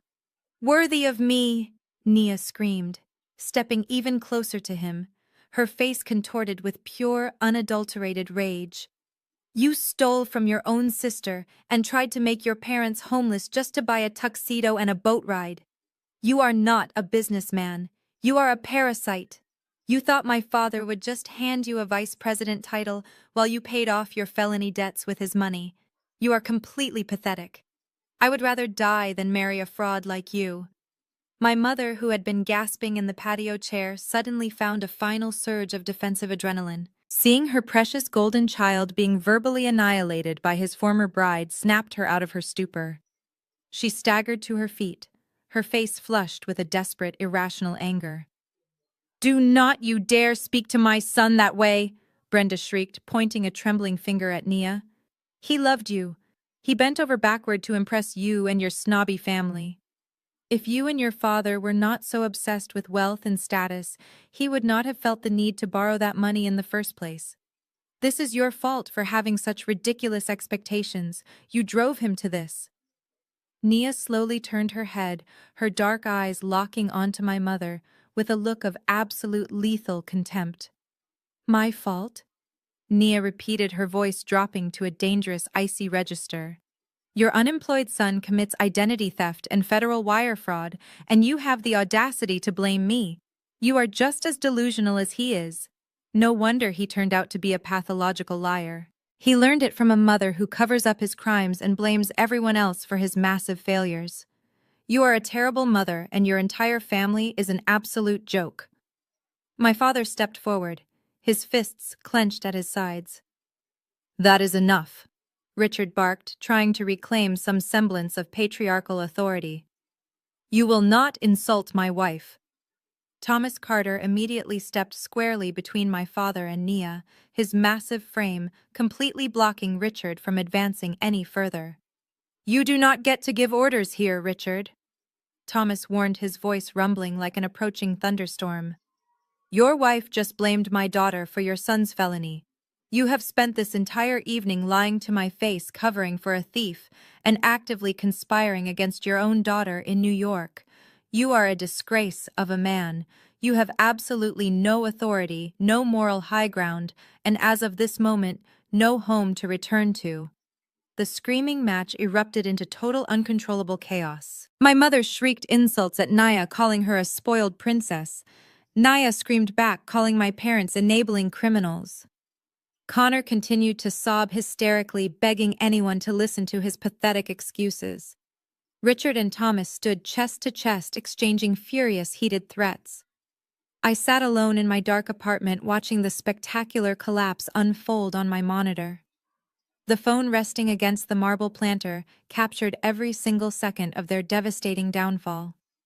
They had spent their entire lives projecting a flawless image of superiority, constantly making me feel like the defective family member. Now the mask was completely ripped off, exposing the ugly, toxic reality they had fought so desperately to hide. I felt no guilt. I felt no remorse. I just felt an overwhelming sense of total vindication. Thomas Carter had entertained enough of the chaotic circus. He suddenly stepped back from my father, raising his hands in a gesture of absolute dismissal. He adjusted the lapels of his tailored dinner jacket, smoothing out the invisible wrinkles caused by the proximity to my enraged, red-faced father. "Enough," Thomas boomed, his voice slicing through the cacophony of shrieks and insults like a sharp blade. The courtyard instantly fell dead silent. My mother clamped her mouth shut, and Nia took a step backward to stand firmly behind her father. Thomas turned his attention entirely away from my pathetic family and looked directly at Captain Rossi, who was standing by patiently with his officers. Captain Thomas said, his tone shifting back to the calm, authoritative cadence of a corporate titan conducting business. "I formally apologize for this unacceptable disturbance on behalf of my family. We have absolutely zero relation to this man or his associates. They are not our guests, and we hold no financial or legal responsibility for his fraudulent actions. Please execute your duties. Do your job and remove this criminal from our venue immediately." Captain Rossi offered a curt nod of appreciation. The Italian officer signaled his partner, and they immediately seized Connor by both of his arms. The reality of Thomas Carter's dismissal hit my brother like a physical blow. The billionaire's safety net was completely gone. "Wait, Thomas, please." Connor screamed, his voice pitching upward into a terrified, animalistic wail. "I can fix this. I can explain the paperwork. Just give me one more chance." But Thomas did not even grace him with a backward glance. The officers dragged Connor roughly across the cobblestone courtyard toward the waiting transport van. Connor dug the heels of his expensive leather shoes into the stone, frantically trying to resist the overwhelming physical force of the authorities. The plastic cuffs dug deeply into his wrists, but he fought like a drowning man. "Mom," he shrieked, twisting his head to look back at the patio. "Mom, do not let them take me. Call the embassy. Call a lawyer. Mom, help me." Brenda lunged forward, letting out a horrific, ear-piercing scream. She reached out with trembling hands, desperately trying to grab the torn fabric of his custom tuxedo. But the second Italian officer easily stepped into her path, holding up a firm hand and warning her in strict English to step back or face immediate arrest for interfering with an active police investigation. My mother collapsed back into the wrought iron chair, burying her face in her hands and sobbing uncontrollably. My father stood frozen, watching the absolute destruction of his legacy play out under the harsh glare of the red and blue strobe lights. Thomas turned to his daughter, his expression softening only slightly. "Nia," he commanded gently but firmly. "Go upstairs to the penthouse suite right now, gather your belongings, and pack your bags. We are leaving this island tonight. The wedding is completely officially cancelled. I will have the concierge arrange for our private jet to be prepped for an immediate departure back to Atlanta. Do not leave a single item behind." Nia nodded, pulling her silk bridal robe tightly around her shivering frame. She cast one final, disgusted look at the hysterical man she had almost married, completely shedding any lingering attachment to the pathetic fraud. "Yes, Daddy," she whispered quickly, turning on her heel and marching toward the grand staircase of the luxury villa without looking back. She was walking away from the wreckage of my brother's lies, returning to the impenetrable fortress of her real wealth, leaving my fake billionaire brother to face the brutal consequences of his actions entirely alone. The Italian officers finally muscled Connor to the back of the heavy transport van. They shoved him forward, forcing his head down, as they pushed him violently into the dark metal cage of the vehicle. His desperate, agonizing screams echoed from inside the metal box, begging for our mother, begging for Nia, and finally begging for me to save him. But his pleas were abruptly silenced as Captain Rossi slammed the heavy steel doors entirely shut. The metallic clang signaled the absolute end of his extravagant charade. The police officer walked around the side of the vehicle, climbed into the driver's seat, and ignited the engine. The flashing blue lights swept across the stone arches of the villa one last time as the van slowly pulled out of the grand driveway, carrying the golden child toward a cold, foreign jail cell. The courtyard descended into an eerie, suffocating silence. Thomas walked away, disappearing into the hotel lobby without another word. The remaining hotel staff quietly retreated into the shadows. My parents were left completely alone in the absolute center of the dark patio. For a long time, neither of my parents moved. They just stood there in the center of the dark patio, surrounded by the extravagant floral arrangements and imported silk drapery that Connor had tried to buy with my stolen identity. The gentle breeze coming off Lake Como rustled the leaves of the olive trees, but the luxurious atmosphere had completely vanished. It was replaced by the cold, hard reality of their absolute ruin. I watched through the dropped phone as the heavy glass doors of the hotel lobby suddenly slid open. Thomas Carter marched out, followed closely by Nia and a team of private security guards carrying their matched designer luggage. Nia had changed out of her silk bridal robe and was now wearing a stark black travel suit, looking as if she were attending a funeral instead of leaving her own wedding. She did not even glance in the direction of my parents. She walked straight past them, her chin held high, and climbed into the back of a waiting black sport utility vehicle. Thomas paused just before getting into the car. He looked at my father one last time. His expression held no anger anymore, only profound pity. "Good luck," Richard Thomas said, his voice flat and dismissive. "You are going to need it." He climbed into the vehicle, and the heavy doors slammed shut. The convoy of luxury cars pulled away from the villa, heading directly for the private aviation terminal at the airport. They were flying back to Atlanta, leaving the nightmare entirely behind them. My parents were now completely abandoned. But their nightmare was just beginning. The hotel manager stepped out onto the patio, flanked by two large security guards. He was a tall, imposing Italian man who was clearly furious about the bounced checks and the police presence ruining the reputation of his elite establishment. "Mr. and Mrs." the manager said, his English heavily accented, but perfectly clear. "The accounts are frozen. The wedding is cancelled. Your luxury suites are no longer paid for. I need you to gather your personal belongings and vacate the premises immediately. You have 20 minutes before I have my security team escort you off the property." My mother let out a fresh sob, clutching her chest. "But where are we supposed to go?" she pleaded, tears streaming down her face. "It is the middle of the night. We do not have a car. Our son is in jail." "That is not my problem," the manager replied, crossing his arms over his chest. "This is a private hotel, not a charity. 20 minutes.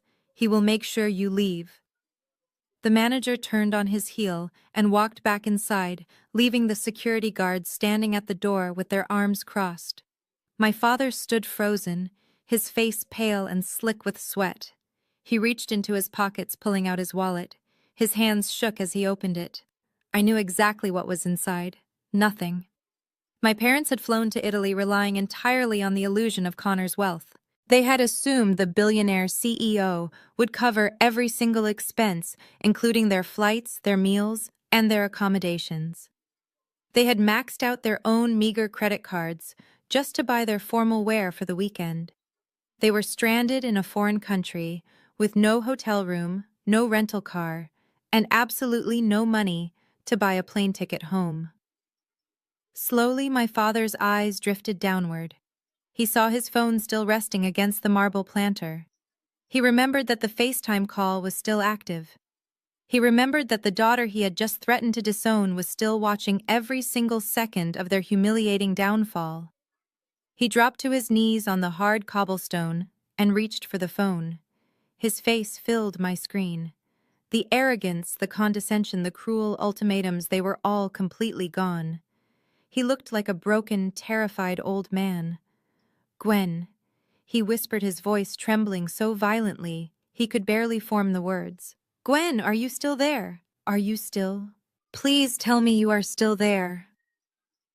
"I am here, Dad," I replied, my voice calm and completely detached.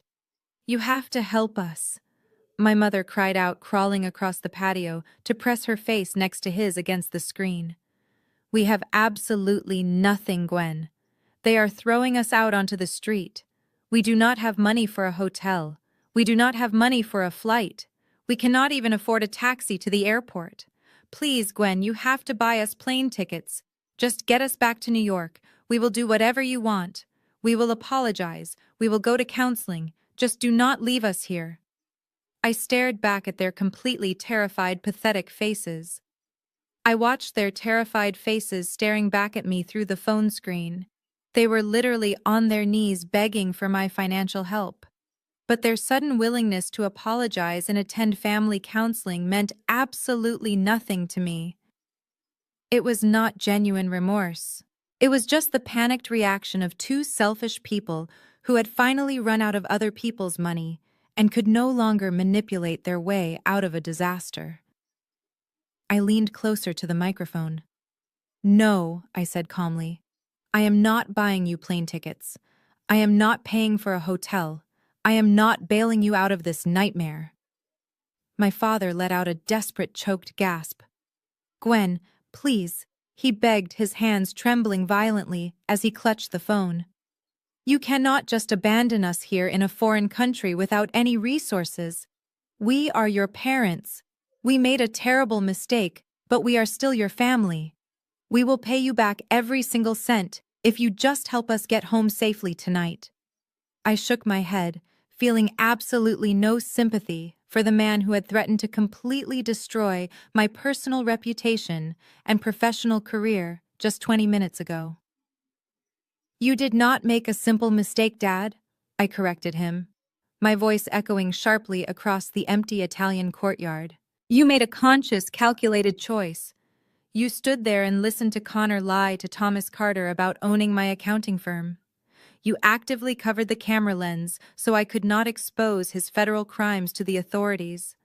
And most importantly, you knew he had forged a legal power of attorney to leverage a second mortgage on the New Jersey house to pay for this fake billionaire wedding."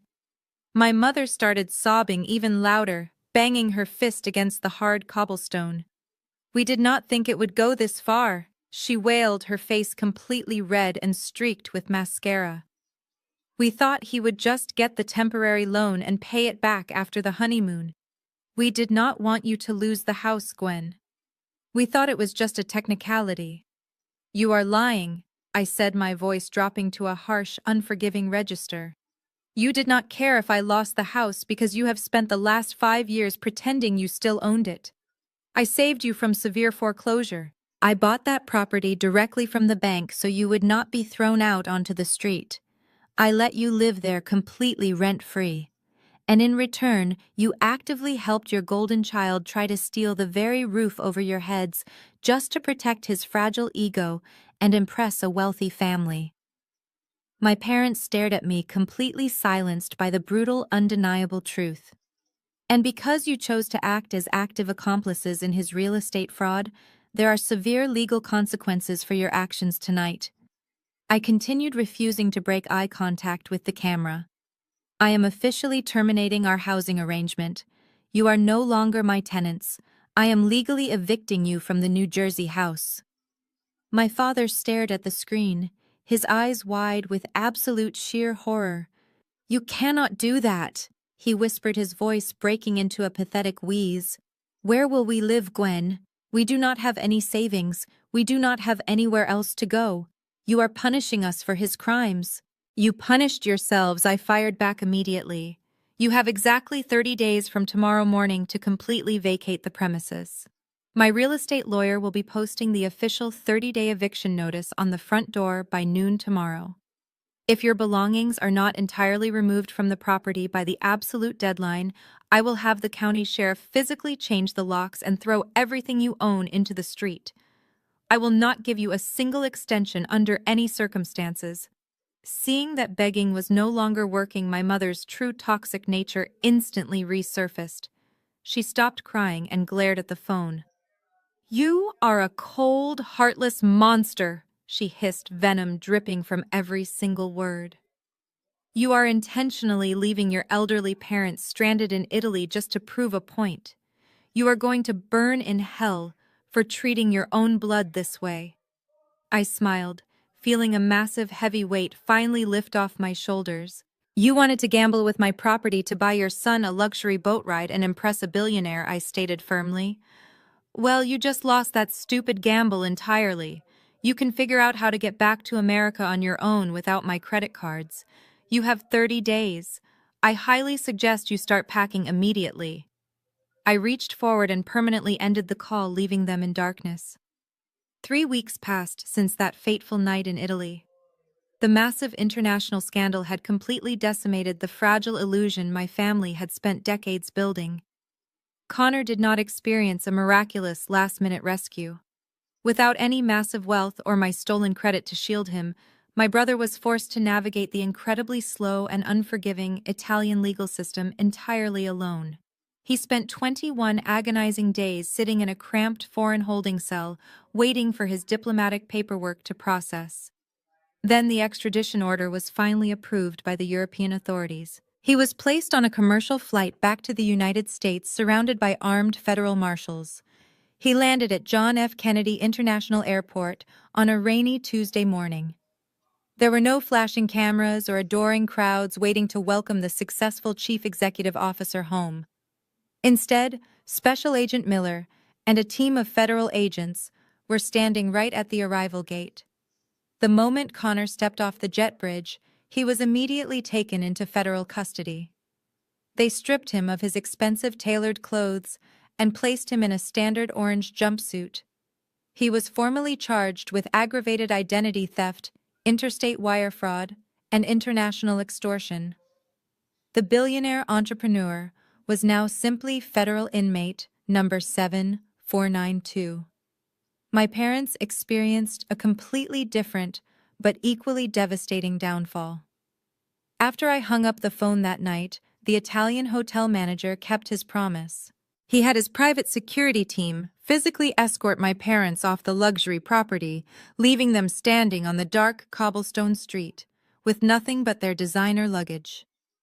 They spent their first night sleeping on hard plastic chairs in a local train station.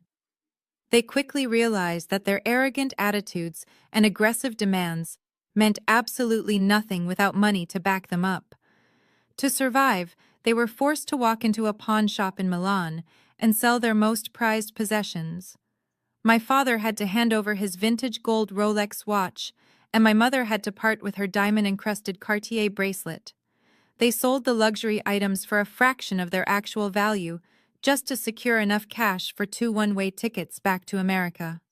The parents who had bragged about flying on a private jet were forced to sit in cramped middle seats in the very last row of a discount economy airline right next to the lavatory.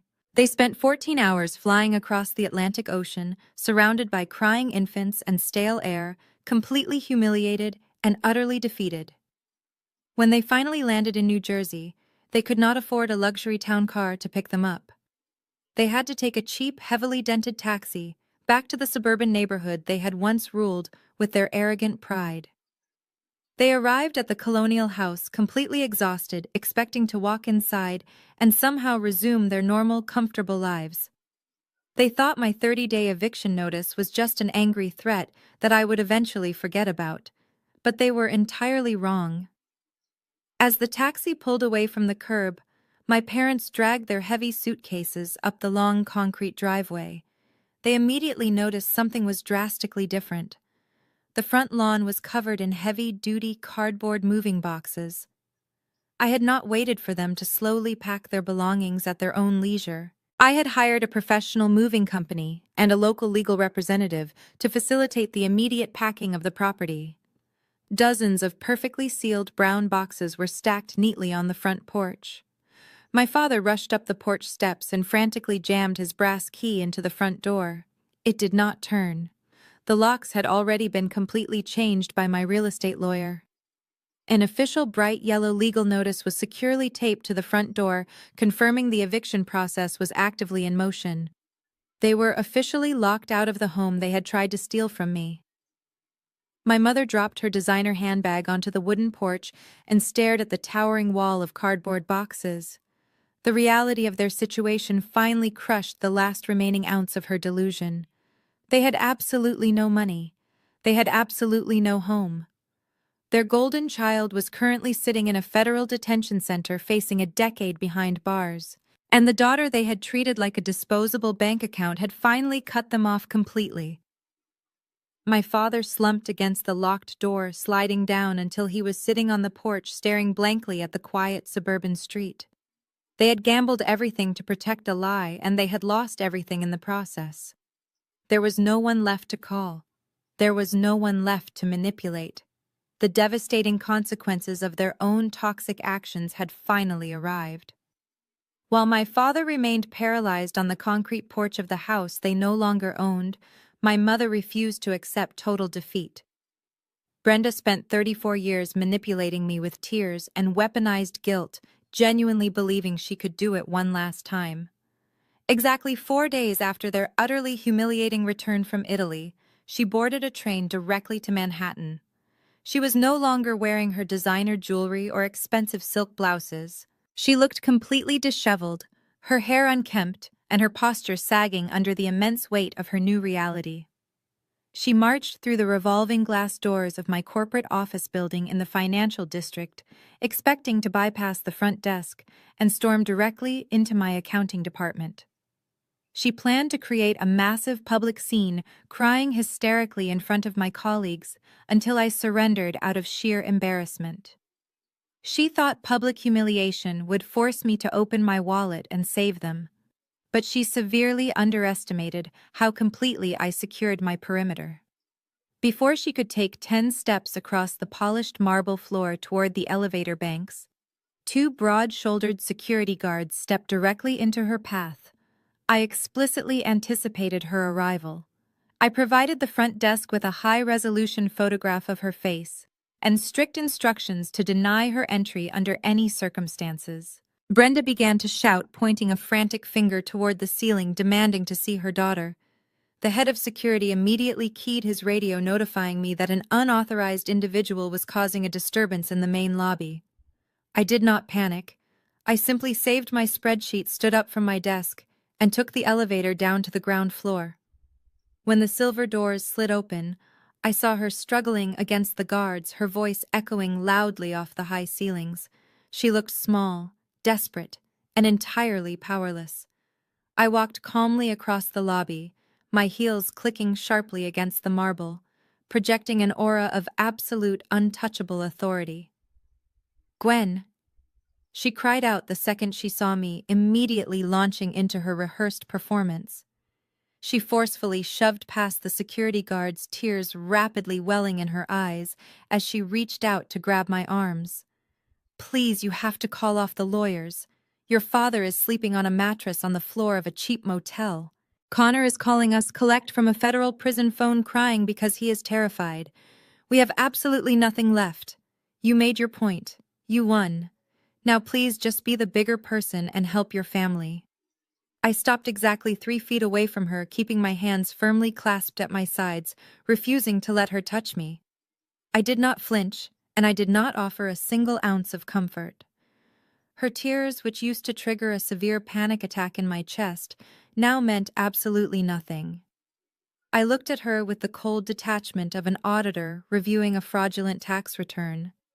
"I am not here to be the bigger person, Mom," I said, my voice cutting through her theatrical sobbing with surgical precision. "I am here to deliver your final paperwork." I reached into my tailored suit jacket and pulled out a thick, sealed manila folder. I held it out toward her. She stared at it, her hands trembling as she slowly took it from my grasp. She opened the flap, her eyes darting across the heavily redacted legal jargon on the first page. "That is a court-ordered injunction," I explained, ensuring my voice was loud enough for the security guards to witness the exchange. "It is a legally binding restraining order. You and Dad are strictly prohibited from contacting me by phone, email, or physical proximity. You are not allowed within 500 feet of my apartment, and you are permanently banned from this corporate building. If you attempt to ambush me at my workplace again, the guards have explicit permission to arrest you for criminal trespassing and harassment." Her jaw dropped, the remaining color draining rapidly from her shocked face. But the hits were still not over. "Turn to the second page," I commanded coldly. She flipped the heavy parchment, staring blankly at a bill of sale. "I officially sold the New Jersey property yesterday to a corporate real estate developer," I stated, delivering the final devastating blow to her shattered ego. "The house will be completely demolished next week to make room for a commercial parking lot. Your neighborhood kingdom is gone forever. You chose to protect a criminal, and this is the absolute final consequence of your toxic loyalty. Have a nice life now, Brenda." Without waiting for another response, I finally turned my back on her and confidently walked away into the elevator, completely severing the parasitic tie between us for good. The steel elevator doors slid shut completely, cutting off the sound of her frantic, muffled protests once and for all. As the metal car began its smooth ascent back to my floor, I felt a profound, unfamiliar sensation wash over my entire body. It was certainly not adrenaline. It was not the familiar, suffocating anxiety that usually followed any interaction with my parents. It was just pure, unadulterated silence. For 34 years, my brain had been held hostage by a constant, chaotic frequency of demands, guilt trips, and manufactured emergencies. I was conditioned to brace for the next financial disaster, the next tearful phone call, the next unhinged scheme to save my brother from his own catastrophic choices. But as I stepped back into my accounting department and sat at my desk, that frequency was permanently turned off. The parasitic tie was severed. The psychological warfare was officially over. Fast forward a few weeks, and that silence has become my new, beautiful reality. I am currently sitting in the living room of my Manhattan apartment, holding a warm ceramic mug of freshly brewed coffee. The morning sunlight is streaming through the large floor-to-ceiling windows, casting a golden glow across the hardwood floors. There are no frantic text messages blowing up my phone. There are no voicemails from blocked numbers threatening my career or demanding my savings. The absolute stillness of my home is a stark, glorious contrast to the dark cobblestone courtyard in Italy, where my family's entire empire of lies finally collapsed and burned to the ground. I take a slow, deliberate sip of my coffee, savoring the rich, dark roast, and I look out at the sprawling city skyline. I finally own my space, my money, and my life. The legal fallout from Connor's international crime spree moved swiftly, unhindered by my parents' desperate attempts to spin a new narrative. Without my bank accounts to fund a high-powered defense attorney, Connor was assigned a heavily overworked public defender. Faced with the overwhelming bulletproof mountain of digital evidence I handed over to Special Agent Miller, the prosecution offered absolutely no leniency. Connor accepted a harsh plea deal to avoid a lengthy, humiliating federal trial. He is currently serving a mandatory minimum sentence of 7 years in a medium-security federal correctional institution in Pennsylvania. There are no custom-tailored tuxedos or luxury boat rentals in his immediate future. He spends his days working in the prison laundry facility, earning pennies an hour, finally forced to understand the actual value of hard work. As for Richard and Brenda, their reality is equally bleak. The New Jersey house was completely leveled, replaced by a massive concrete foundation for the new commercial parking structure. Stripped of their stolen suburban kingdom and the facade of immense wealth they worshipped, they were forced to relocate to a tiny run-down one-bedroom apartment in a massive complex on the outskirts of the city. They work minimum wage retail jobs to afford their basic groceries, alienated from the elite social circles they once desperately tried to impress. They have no contact with the Carter family, no contact with their golden child, and absolutely no contact with me. They gambled their entire livelihood on a sociopathic liar, and the house always wins. Sitting here now, I feel absolutely no remorse. Society heavily conditions us to believe that blood is thicker than water, that we must endlessly forgive and unconditionally support the people who share our genetics, regardless of how deeply they abuse our trust. We are taught to be the bigger person, to absorb the financial and emotional blows to keep the peace. But I finally realized that keeping the peace for them meant living in a constant state of war with myself. They did not want a daughter. They wanted a compliant, silent ATM machine to fund their delusions. I did not destroy the family. I just stopped funding the illusion of one. The moment I stopped paying the admission fee, the entire theater production immediately shut down. I chose my own financial survival, my own mental health, and my own hard-earned career over their toxic, parasitic loyalty. I chose the cold, hard truth over a comfortable, expensive lie. And it was the absolute best decision I have ever made in my entire life. Please share your own personal thoughts below with me. I read every single story, and I know I am not the only person who has survived this kind of nightmare. It is time we stop feeling guilty for protecting ourselves. Have you ever had to choose between your own financial survival and family loyalty? Let me know in the comments. Thanks for watching, and remember, DNA doesn't give anyone a free pass to your bank account.